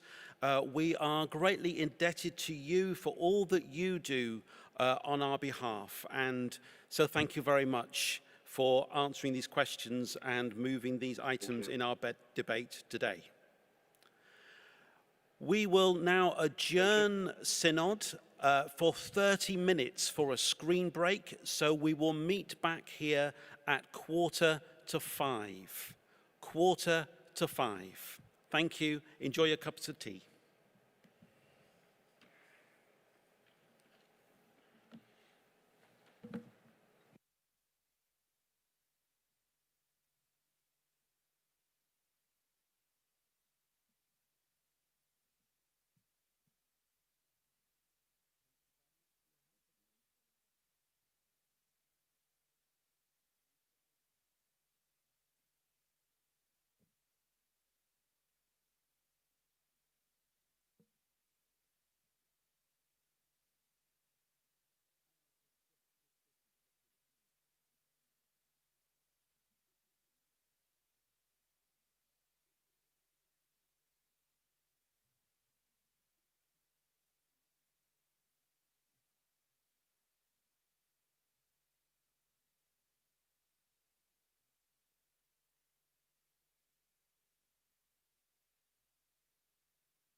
Good afternoon, Synod.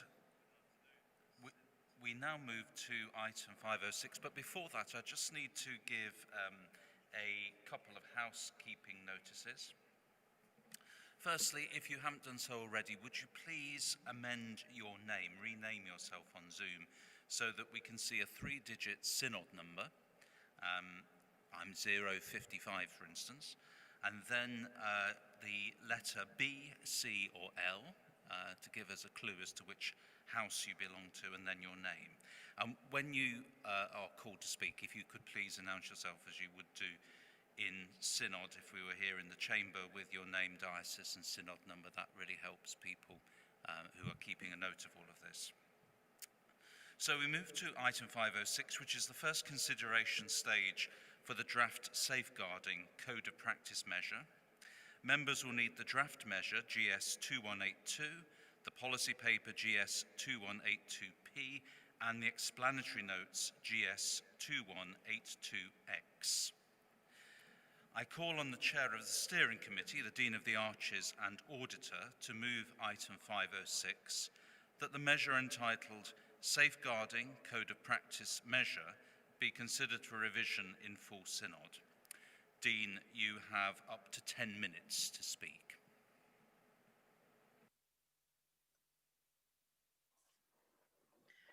Thank you very much, Mr. Chairman. This limited but highly significant piece of legislation is being brought to Synod today for first consideration, as you've heard.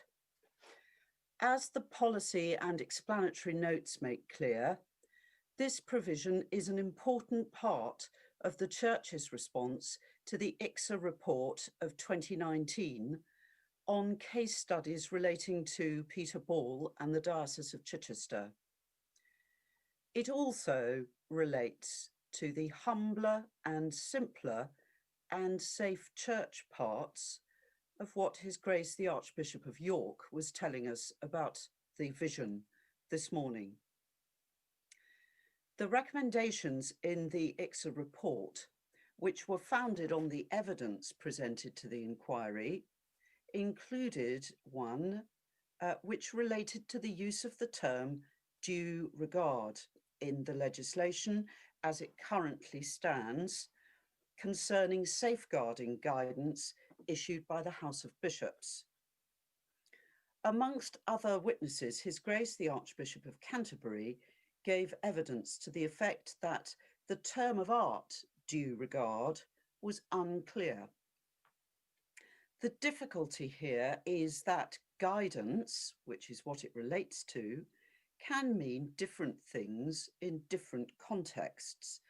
And so the associated term in that context of due regard, therefore itself becomes unclear.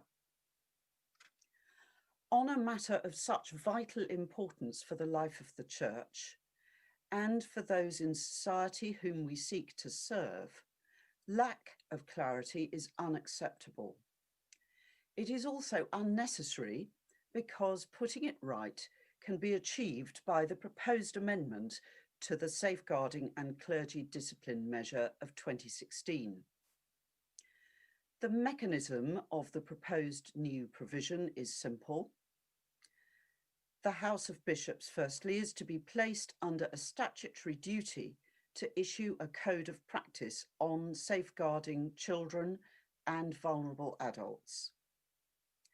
Next, a new section 5 capital A is to be inserted into the 2016 measure, and it will include an expanded list of relevant persons who may be made subject to requirements in the code, as well as the code more generally giving guidance. There would be a statutory duty to comply with a requirement imposed on one of those relevant persons. The word person includes not only natural persons, such as clergy, licensed lay workers, church wardens and members of PCCs, but also various diocesan bodies. Failure to have regard to the or failure to comply with the requirements would constitute misconduct for the purposes of the clergy discipline measure of 2003. The duty to have regard under section 5 of the 2016 measure is to be replaced along with certain parallel legislation dealing with specific situations relating to safeguarding, including, as we saw this morning and heard this morning, the new Cathedrals Measure 2021, and the same will also apply to the Diocesan Boards of Education measure, which we'll be considering tomorrow. As the chairman and the agenda have both explained, the Business Committee has consented to the motion in respect of this measure, being that the measure entitled Safeguarding Code of Practice Measure be considered for revision in full synod. And that reflects the desire for this really important legislation to come into force as soon as is properly possible. I feel very honoured as my first legislative duty in General Synod to have been asked to chair the steering committee for this measure, and I commend it to Synod. Thank you. Dean, thank you so much for that. The motion is now open for debate. I remind members that under Standing Order 51, speeches must be directed to the general purport of the measure rather than to points of detail. And even if you put in a request to speak, you need to raise your blue hand. I call the prolocutor of Canterbury, Simon Butler, followed by Paul Ayres. Thank you, Mr. Chairman. Simon Butler, Southwark 219, and perhaps it should fall to me to welcome the Dean of the Arches to her role and to her place in Synod. I've enjoyed working with her already, and I know we're going to be well served in the years ahead. I, of course, want to welcome this proposal, and on behalf of the clergy, I'm sure I speak for almost all of us to say that we want to and expect to be held to the highest standards in safeguarding, both in terms of our duties and the consequence of any failure to perform those duties. But in saying that, and in reading the measure and around it a bit, I've been left with the question, what about the laity? It's important that this measure holds lay people who play a role to account. It confers duties in section 5, and what it doesn't seem to me to do is to address the issue of any sanction relating to failure to perform those duties. Surely, I would argue that the sanctions need to be included in legislation rather than a code of practice. And with that in mind, I'd like to speak to three areas. Firstly, relating to church wardens. Sanctions exist under the 2016 measure and the 2001 church wardens measure around suspension and disqualification of church wardens. But this only applies to the situation where an offence is committed, an arrest is made, or harm is perceived to have been caused.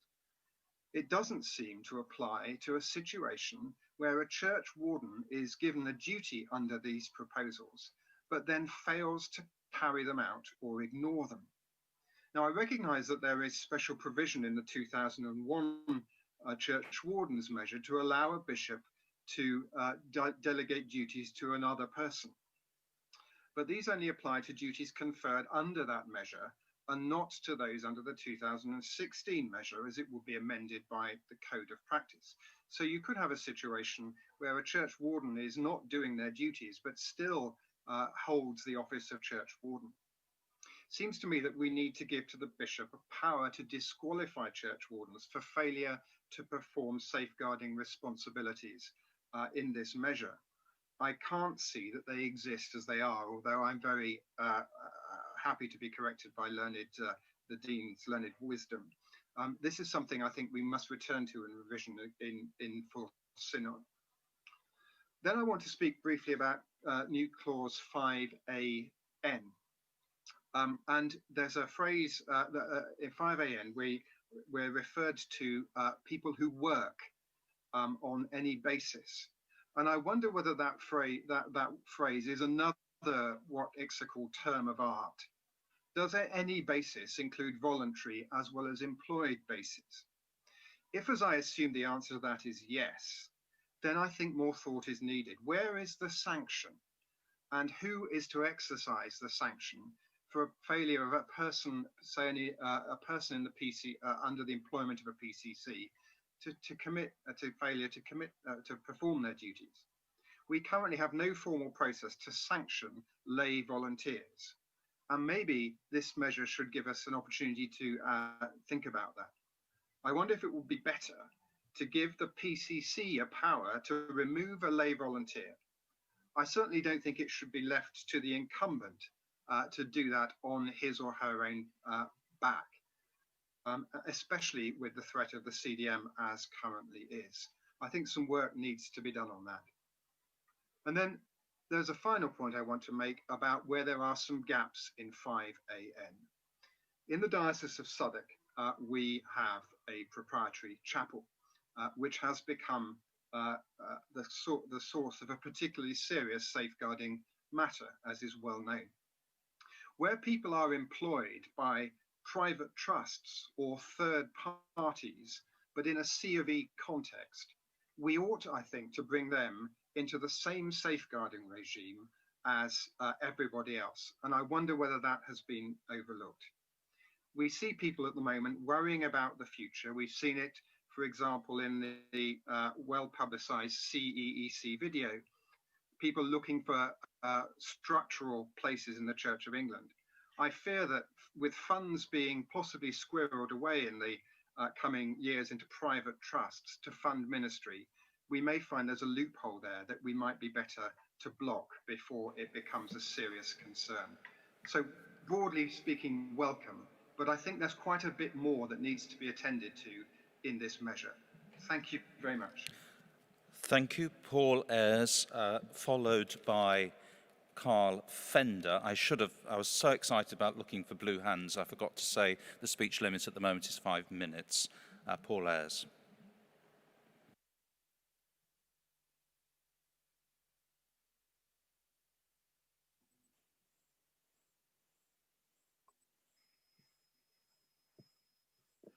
Thank you. Paul Ayres, Leeds 130.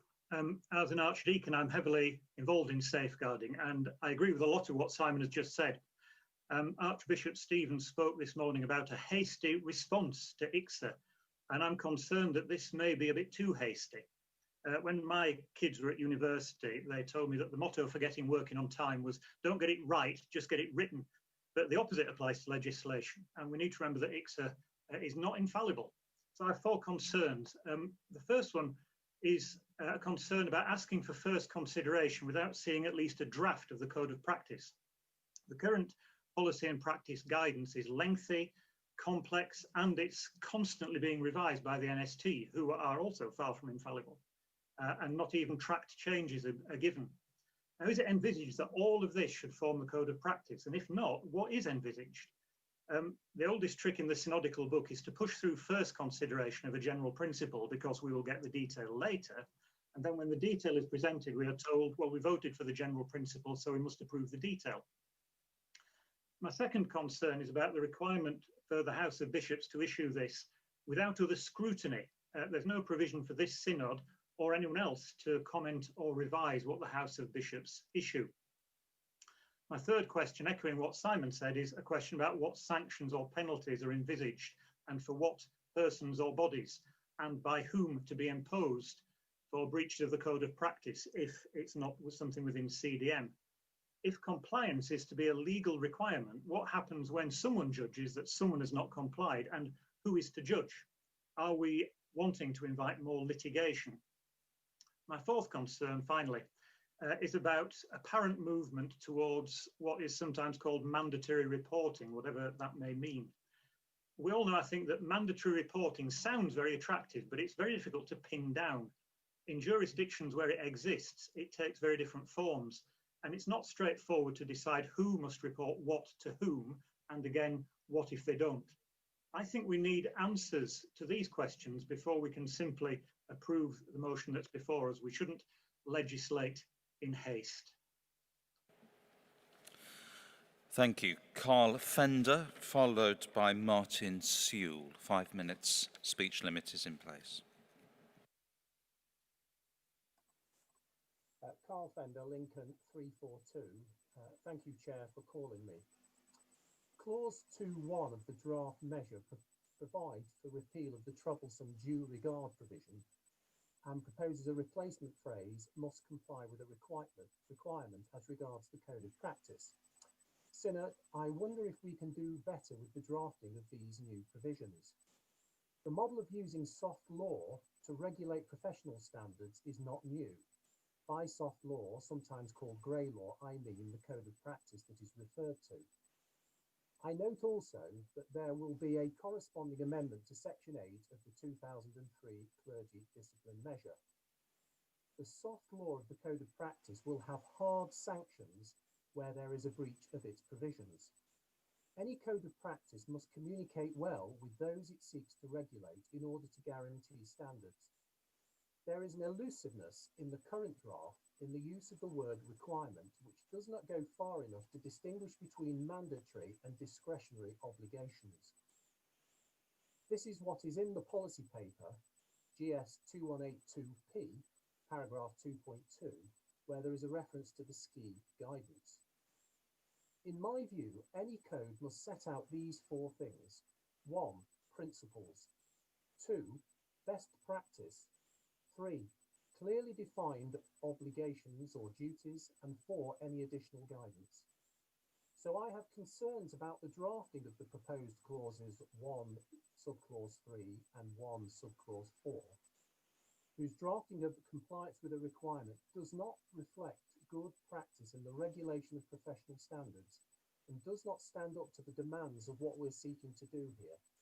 I would prefer to see language that mirrors what I understand will be a new code and responds more fully to the gravamen of what the ICSA report said and the underlying purposes of our own policy paper. Can I respectfully ask that this is looked at again in revision committee? Thank you. Thank you. Martin Sewell, followed by Mike Stalibras.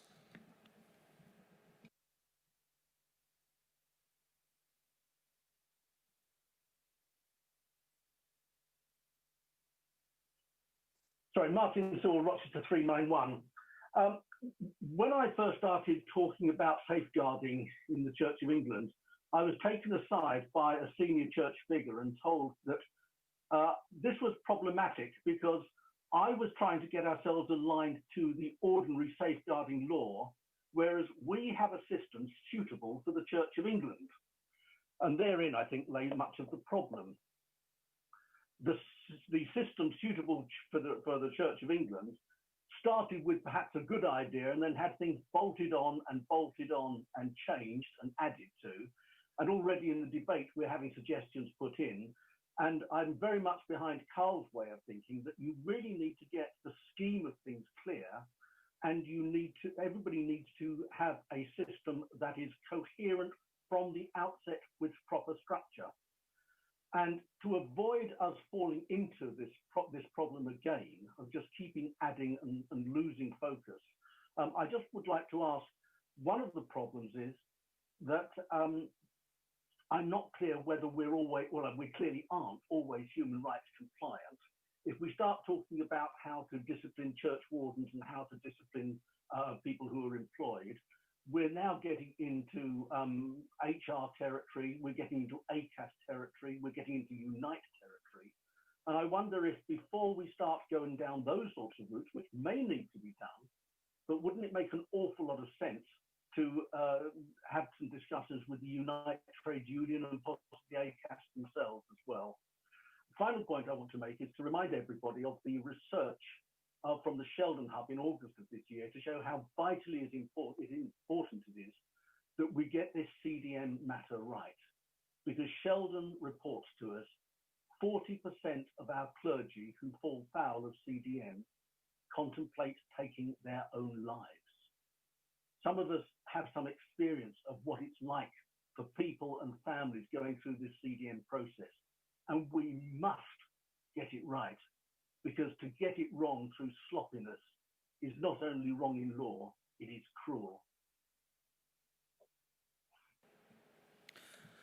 Thank you. Mike Stalibras, followed by Paul Benfield.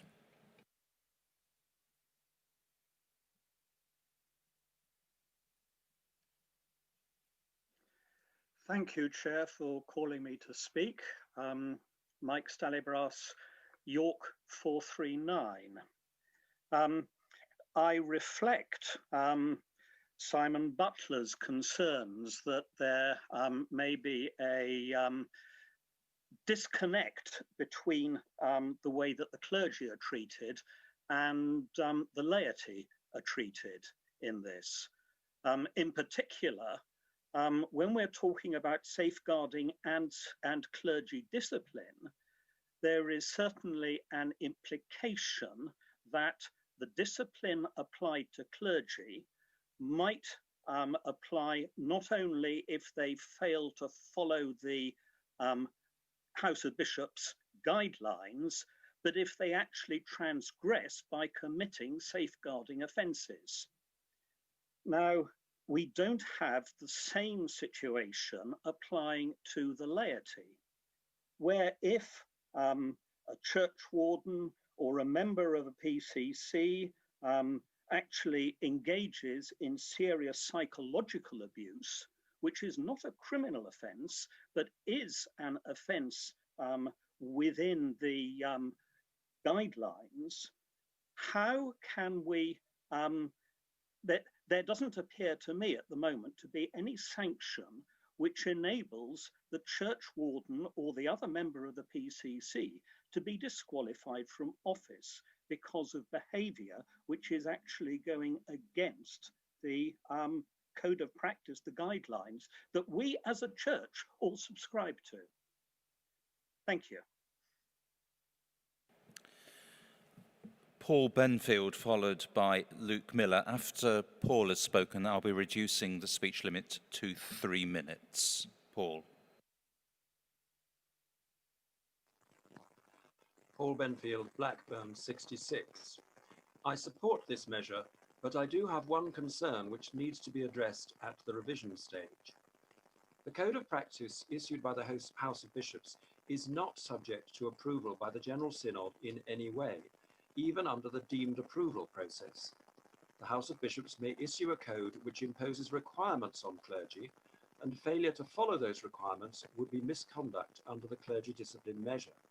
So, the House of Bishops may introduce new forms of misconduct without any form of scrutiny by Synod.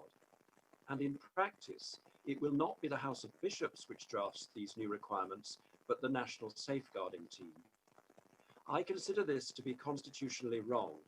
Synod should have to approve a requirement, failure to follow which would be misconduct. Luke Miller, followed by Mike Todd. There is now a 3-minute speech limit.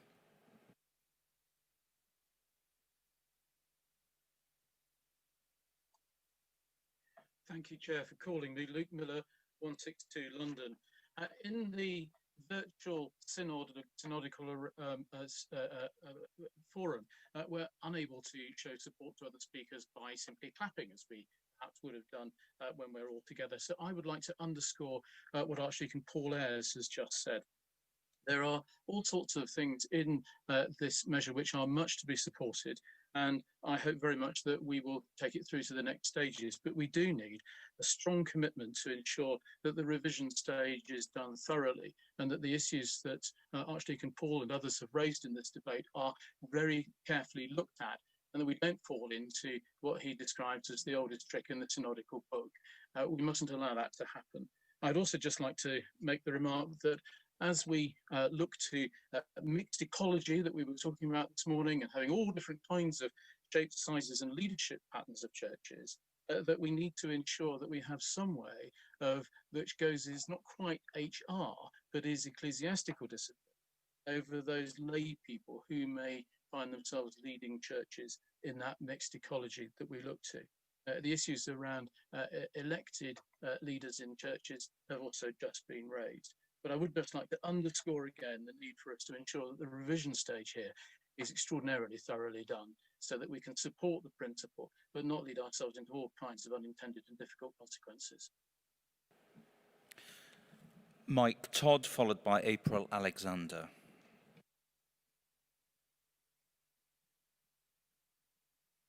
Thank you, Chair. Mike Todd, 423 Truro. And I want to build a little bit on some of what Simon Butler said by questioning the omission of religious communities from the list of relevant persons in the proposed clause 5A. I raised this with both the legal staff and the steering committee, so they won't be surprised by it.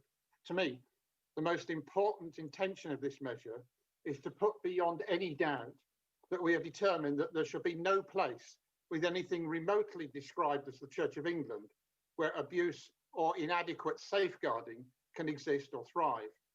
And I'm not suggesting for one moment that there are some parts which are more or less likely than others to harbour abuse, but rather we make it clear to those inside and outside the church, but especially the survivors of previous abuse, that we're determined to leave no stone unturned and that no one is exempt.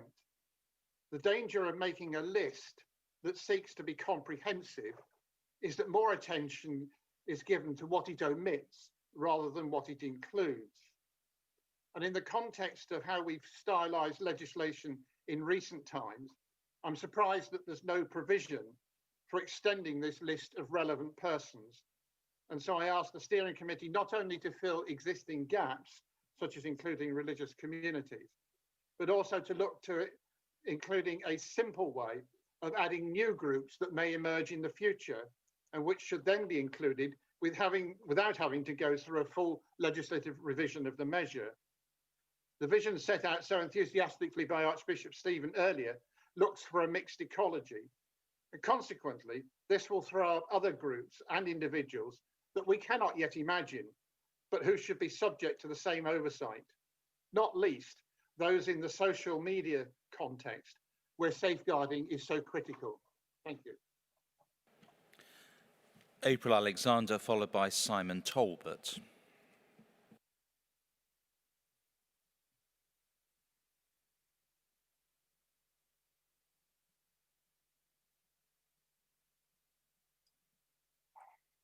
April Alexander, 410 Southwark Diocese. Thank you, Chair, for asking me. I'm very interested in this discussion about how lay people can be brought into this regime. It's absolutely clear that the responsibilities of lay people must be those that are observed by clergy. And by the same token, of course, lay people can need protection from malicious accusations. And so far, it's been very difficult to find an answer to that question. The other thing I would like to say is there's no definition out there, probably will be in the Code of Practice, of what we mean by a vulnerable adult. And my own view, which I've expressed in Synod before, is that all adults can be vulnerable at certain times. And it is, if we have a definition of vulnerable adults, which is too narrow, then some can be missed. And the obvious case and the worst case of all that we come across is the murder of Peter Farquhar in the Oxford case. He wasn't regarded as a vulnerable adult, but he turned out to be extremely vulnerable. So I think that's a lot of a major question to be approached. Thank you. Thank you. Simon Talbot, followed by Peter Brunavos.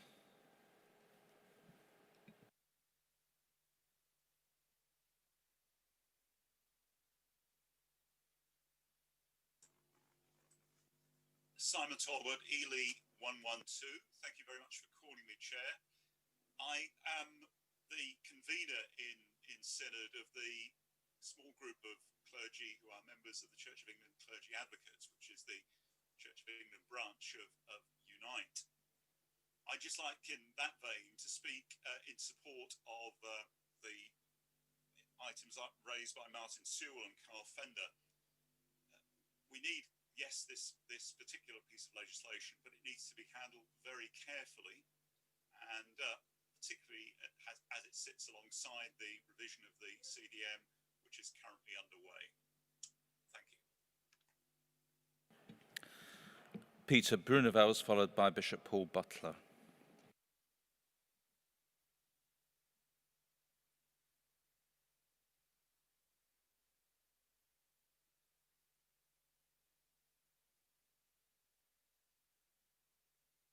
Thank you, Chairman. Canon Peter Brunevels, 316 Guildford. I have until recently been the regional chairman of NHS complaints. I also have served on clergy discipline tribunals. I welcome the measure, but the measure is only going to work if you've got the right people working within the code of practice. The people that I work with we all have to show due regard, and they have to have guidance in the training in which to able to cross-examine and to understand any complaint before them. My concern is that whilst this is extremely well intentioned, and I do thank the Dean of Arches, who I know very well, it does depend on the people who are going to police it. A huge amount is put into this with high expectations, but I worry, for instance, with the code of practice, whether the core group will have the right people serving on it. So whilst we're determined to make certain and raise awareness, reassure the victims that we're here and meaning business, you're mentioning earlier on Simon Butler and others about discipline, that how is discipline to be done? Well, discipline will only be done if you've got the right people trained to understand and interpret any kind of complaint behind them. For instance, I think there should be legal expertise. Although I'm legally trained on any NHS complaint, there was always a legal guider. Similarly, there is in a court of law with the jury, there are legal people offering it. So whilst, of course, I'm very pleased that the code of practice is coming forward, I worry about those people in the core groups. I worry how often they're going to be reviewed. I worry whether it's going to be considered that they will automatically be reappointed. And the danger is the same people could be there, different complaint against the same bishop or dean or whoever it might be. So I urge some caution on it, and I urge some training and cross-examination, training and understanding what a complaint means, making certain that there are legal members available. And I end with, obviously, we're providing, and I know we are, through the CDM, a lot of guidance. But I want much more than that. And I'd urge Morag and team to look for giving that training, repeating myself, of cross-examination. So, of course, I support the measure. I wish it had even come earlier. The code of practice is going to be crucial. And as Paul Benfield says, I would hope all the lay and clergy would be involved, and it's not just the House of Bishops. Thank you, Chairman. Bishop Paul Butler, followed by Brian Wilson.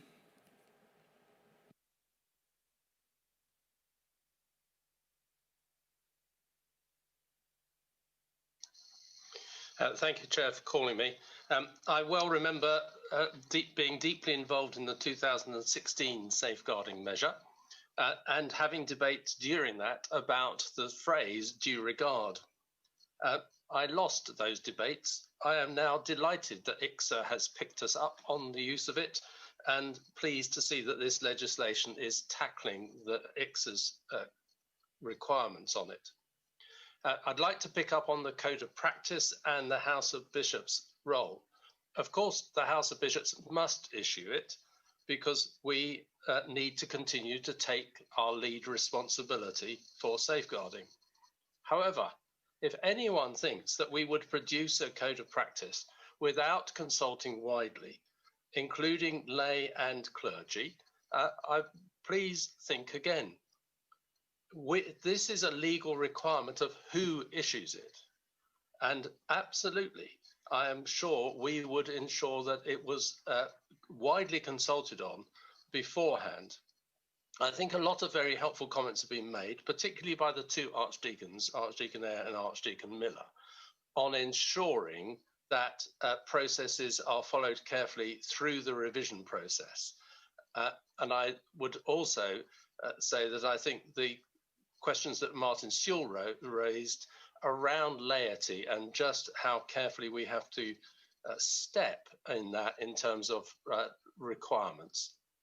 But Synod, please endorse this at this stage, take it through to revision, revise carefully, and please be assured that the House of Bishops will make sure the Code of Practice is properly consulted on. Thank you. Brian Wilson, followed by Stephen Corbett.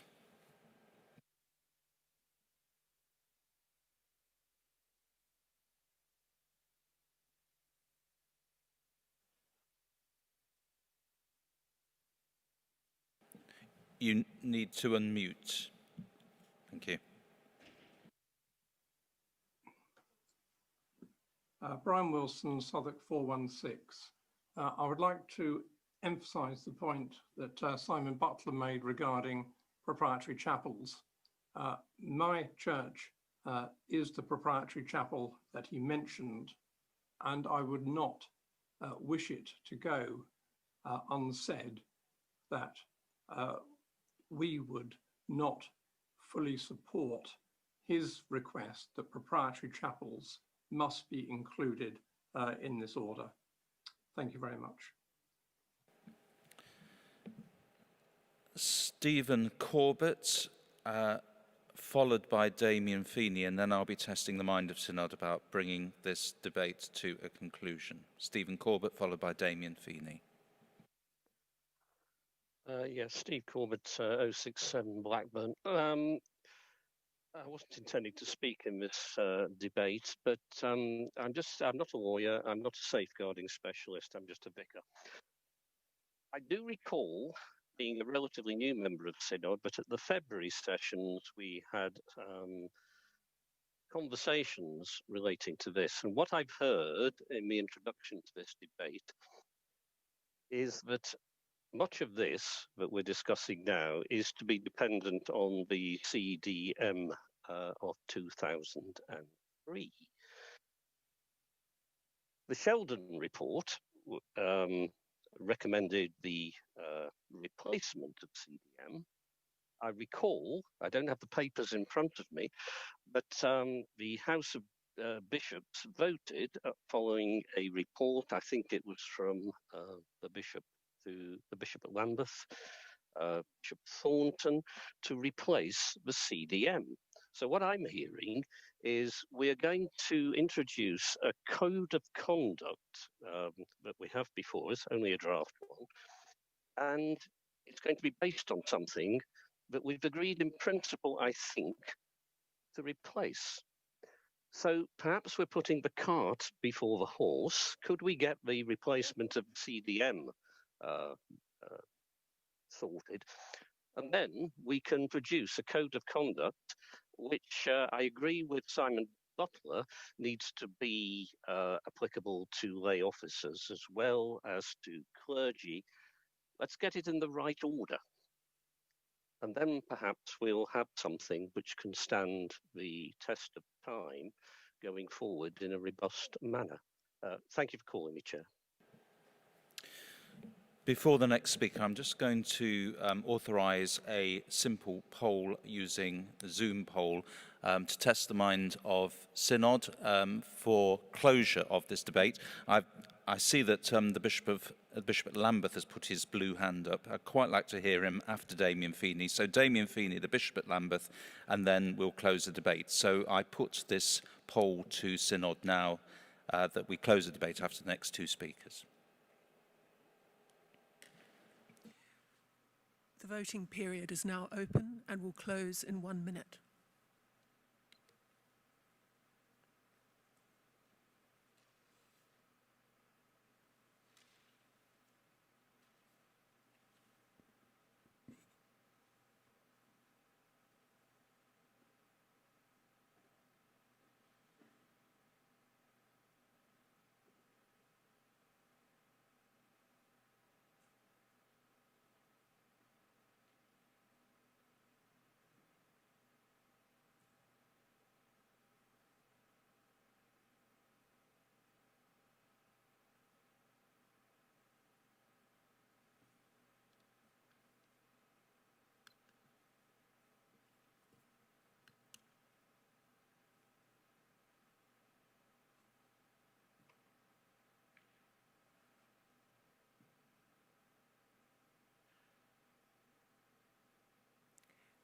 The voting period has now ended.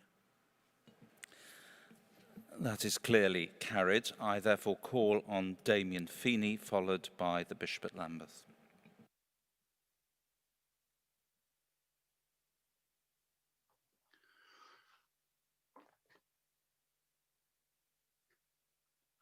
Damien Feeney, Lichfield 143. Thank you, Chair, for calling me. I'm very heartened by the thought that there is going to be a more through composed sense in the revision stage, and that there will be proper accountability due to lay officers. But I wonder if I could make one further plea, and it's this.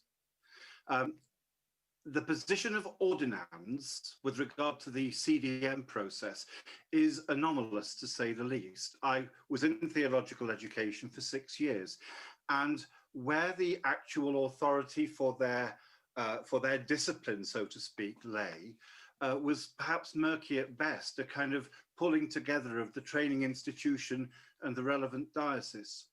I hope very much that those people who fall into this category should be properly covered by due process and by a clergy discipline measure, and that therefore the sort of problems which often occur where people fall down the cracks in between these various categories could be addressed. Thank you very much. Thank you, Bishop Tim Thornton.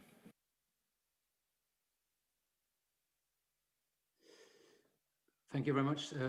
Tim Thornton, 44. For the purposes of this performance, I'm the Bishop to Her Majesty's Forces. I also happen to be the Bishop at Lambeth as well. In whichever role I appear, I am chairing a group looking at the revision of the CDM, so I thought it might be helpful just to add a couple of words in the light of various speeches that have been made. I'm very supportive of this measure and do hope that Synod will back it. I understand that, of course, there are other matters that we're discussing which will be picked up, I hope, by the revision that we are bringing forward. And just to let Synod members know, I am very hopeful that we will bring a paper before the February Synod sessions setting out a direction of travel and indeed indicating that I believe, and the House of Bishops have agreed, that we need to replace the clergy discipline measure with something else altogether. However, I have to say that the Church of England is not necessarily known for being speediest when it does its work, and replacing the CDM will take some time. Therefore, it's very clear to me this measure is important to put through, not only to show what we mean and to show that we are committed to what we mean in the light of the ICSA report, but also to pick up some of the matters that are being debated in this measure, which can then, I believe, be taken forward. I'm very grateful to the Dean of the Arches, who I've already had various conversations with and is proving very supportive indeed with the work that we're doing more generally. I do believe this measure is important.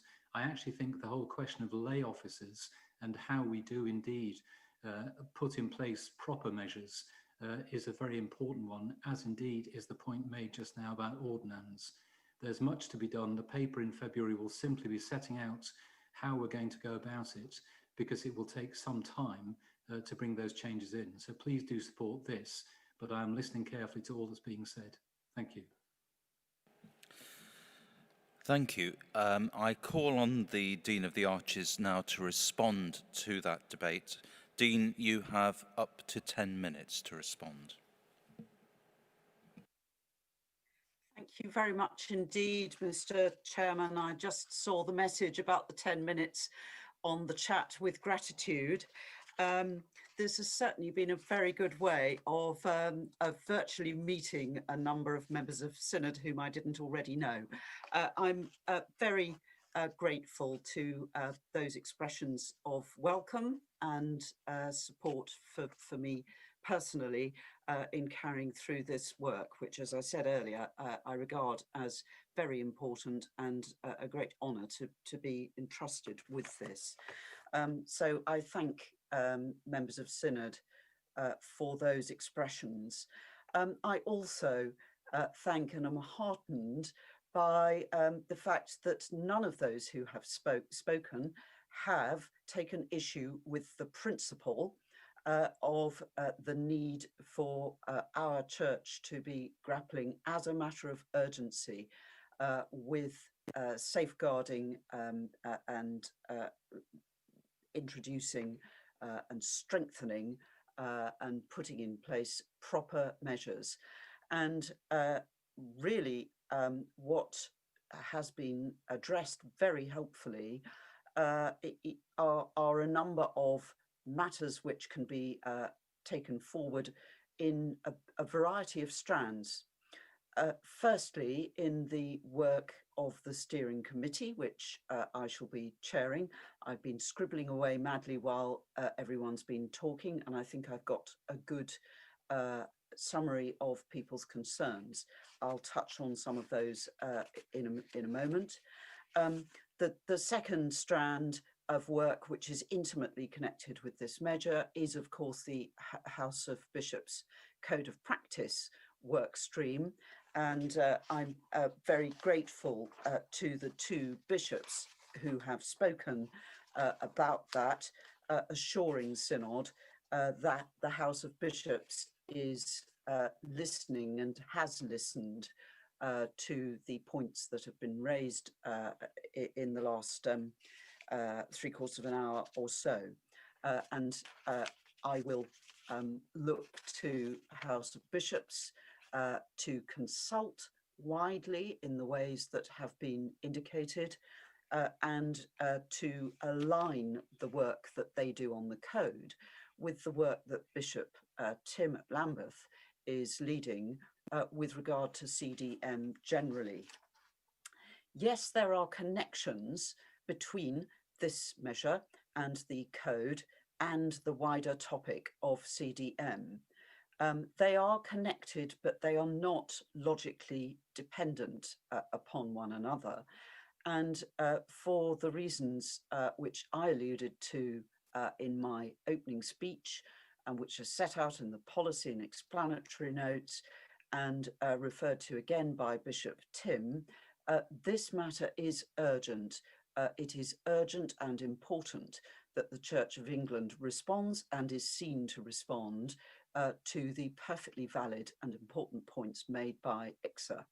And that is why I'm very grateful that none of the speakers has taken issue with the fundamental principle of stronger safeguarding legislation. So we need to get on with it, but we need to get on with it wisely and carefully. A number of specific points have been made. Several speakers spoke about the relationship of this measure to laity.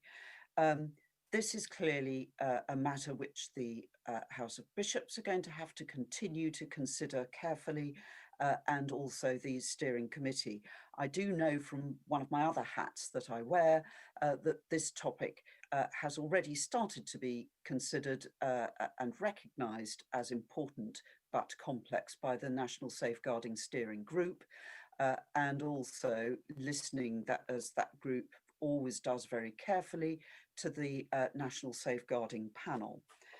So yes, profoundly important, yes, complex and requiring really careful thought. When this measure returns to Synod, clearly a great deal more work will have been done both to the draft measure and in terms of the House of Bishops work, as well as the parallel CDM review. And so Synod will undoubtedly have more detailed information in February next time that it is considered.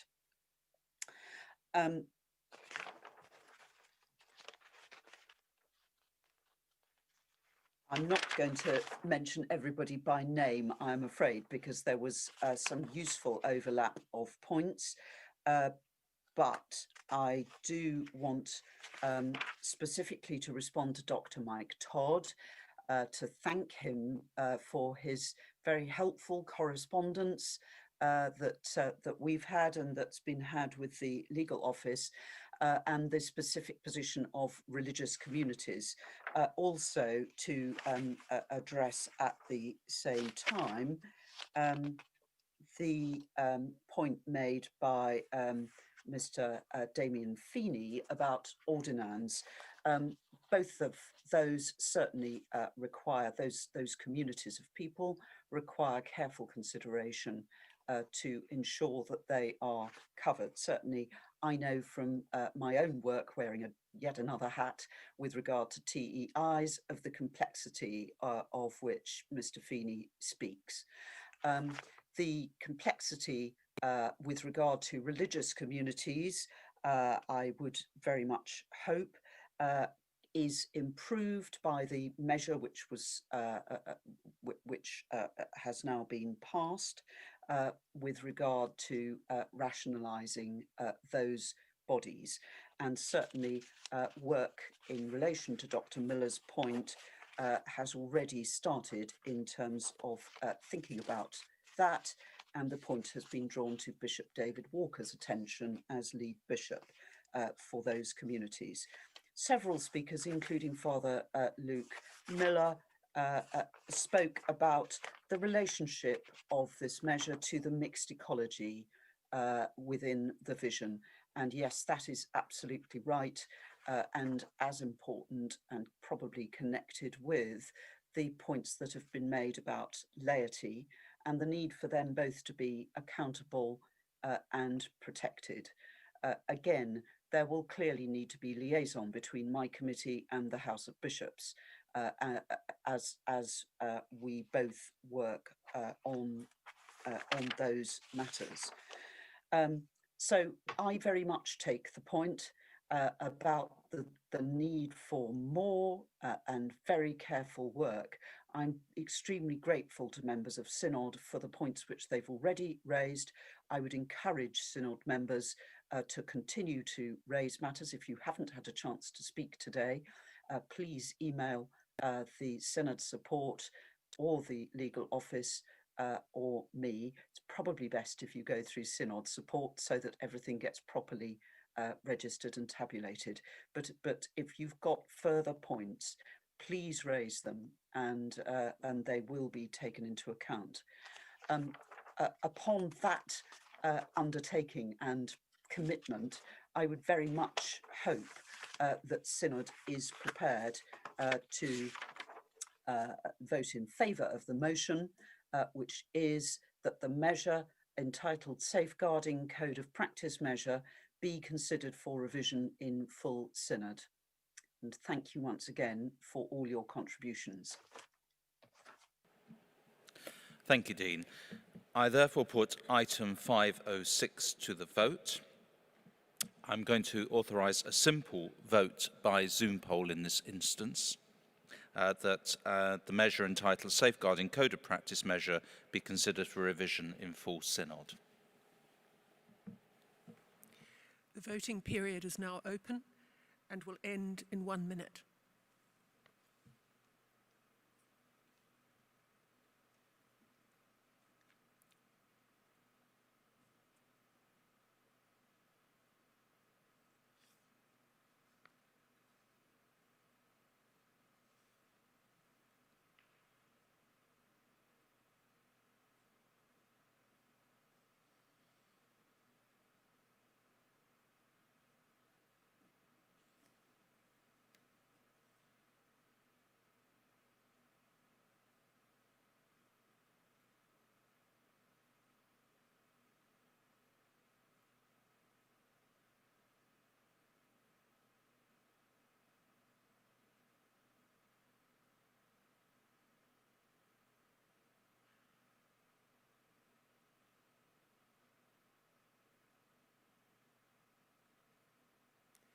The voting period has now ended. That motion is carried. The measure now proceeds to the revision stage in full Synod. This is expected to take place during next February's group of sessions. And that completes the item of business, and thank you for all those who have taken part in that very important debate. We now stay logged on, please, as we move to the next item.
Good evening, members of Synod, ecumenical friends, and anyone else who is tuning in.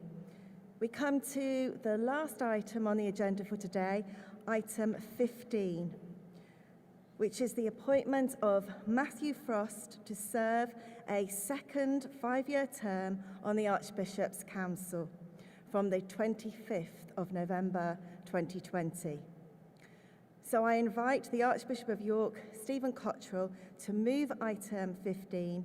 You may speak for up to 10 minutes. Thank you.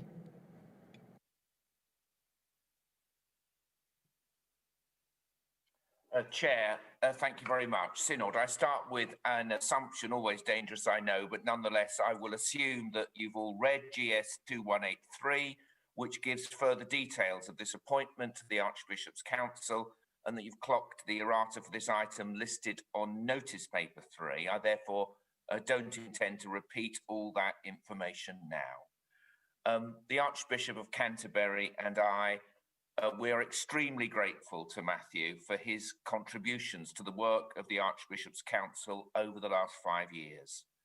Matthew was one of the main authors of the 2017 report, Setting God's People Free, and has continued to be part of the advisory body responsible for implementing the recommendations this report set, things that have already been referred to today. Matthew's insights into leading change and identifying how this can be achieved have been profoundly helpful. Matthew is also a member of the Strategic Investment Board, bringing a wealth of experience and understanding around the management and evaluation of projects. His input has been a constant source of encouragement and constructive challenge. In addition, Matthew has considerable experience in the not-for-profit sector, having been the chief executive of Tear Fund and leading on MEDAIR's program in Afghanistan. He currently serves on the boards of Christians Against Poverty and Open Doors. Matthew is one of 6 Archbishop's Council members that are appointed jointly by the Archbishops with the approval of the General Synod, and we are grateful that Matthew has indicated he is willing to serve a further term until 2025. Therefore, the Archbishop of Canterbury and I commend this appointment to you, and I beg to move the motion standing in my name.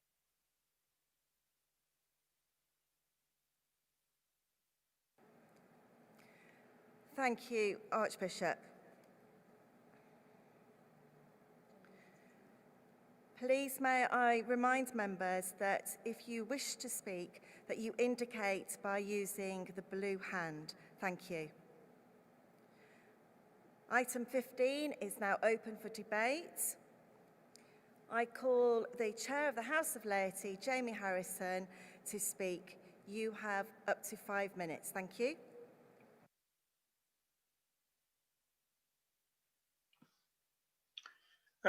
Jamie Harrison, 299, Durham. Madam Chair, thank you.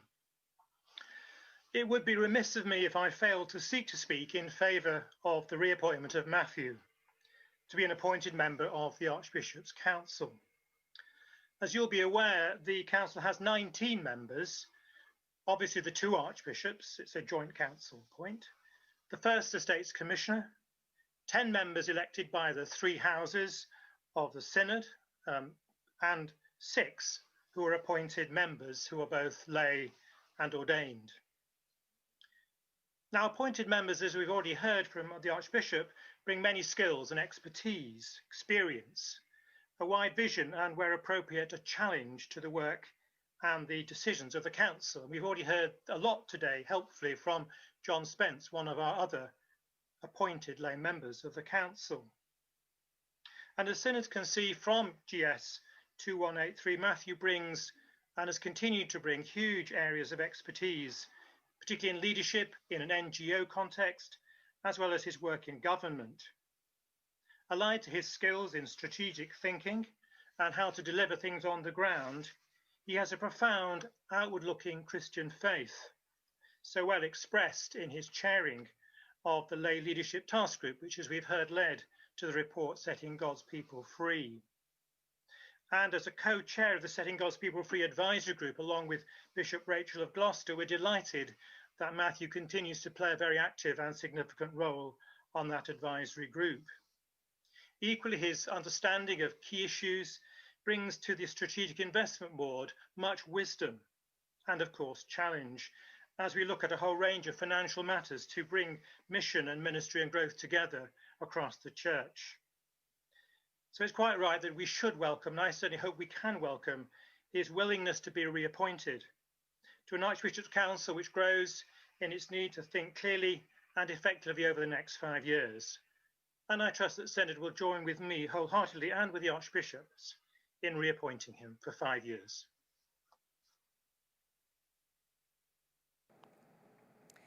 Thank you, Jamie. I invite Jane Ozanne to speak, please. The speech limit is 5 minutes. Thank you. Thank you, Chair. Ozanne, Oxford 379.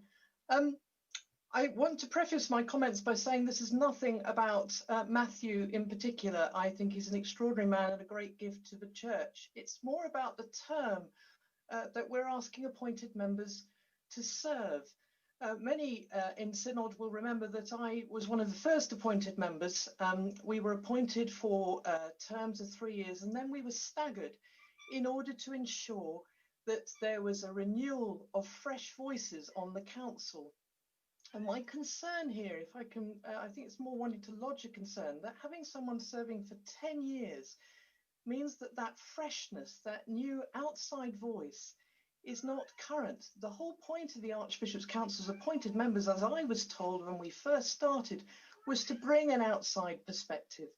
So I would just ask that we look, as we seek to reappoint other members, at ensuring that we keep to that commitment of having an opportunity for fresh voices to come on, that we look at 3 to 5 year terms, and that we don't have people who serve for so long that they become part of the institution in a sense. Thank you.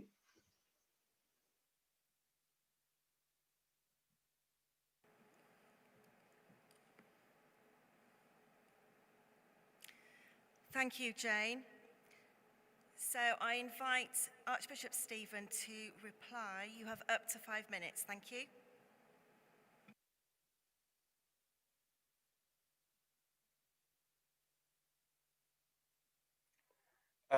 Thank you, and thank you, Jamie and Jane. Jamie, for your support of Matthew, and Jane also, I know, supporting Matthew, but making a point that I think I would have liked to make myself. I was rather hoping somebody might ask a question like that. I've only just become a member of the Archbishop's Council myself. You know, I'm learning. And although I've been hugely impressed by the commitment of the people involved on the Archbishop's Council, I think many of us on the council, perhaps all of us, would note that we don't have the diversity that we need to be the very best that we can be. And as I think I may have mentioned this morning, diversity for me is actually one of the ways we make better decisions, because we have all the perspectives, or as many perspectives as possible, around the table. So Jane, I agree with you that we do need to be constantly thinking about bringing in fresh voices. I'm concerned that I think there's only one BAME member of Archbishop's Council. Apologies if I've got that wrong, but I think there's only one. There's only 5 female members, so we do need to look at that. So thank you, Jane, for the reminder of that. But nevertheless, right now before us is the appointment of Matthew, or the reappointment of Matthew.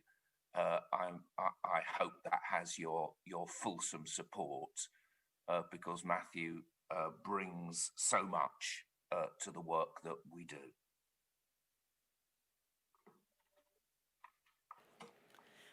Thank you, Archbishop Stephen, for your reply to the debate.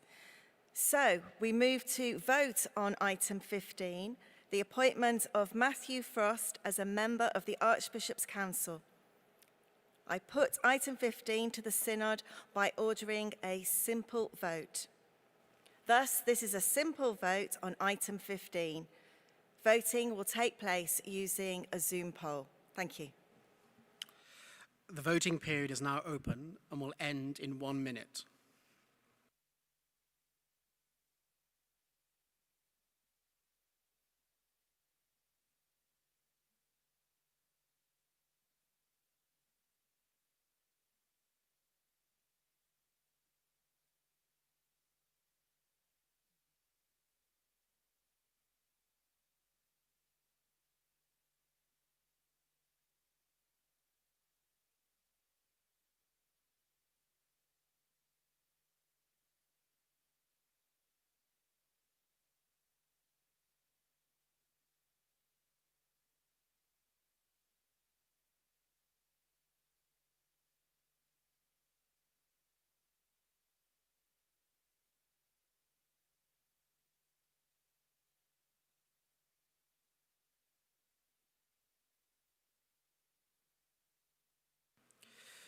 The voting period has now ended.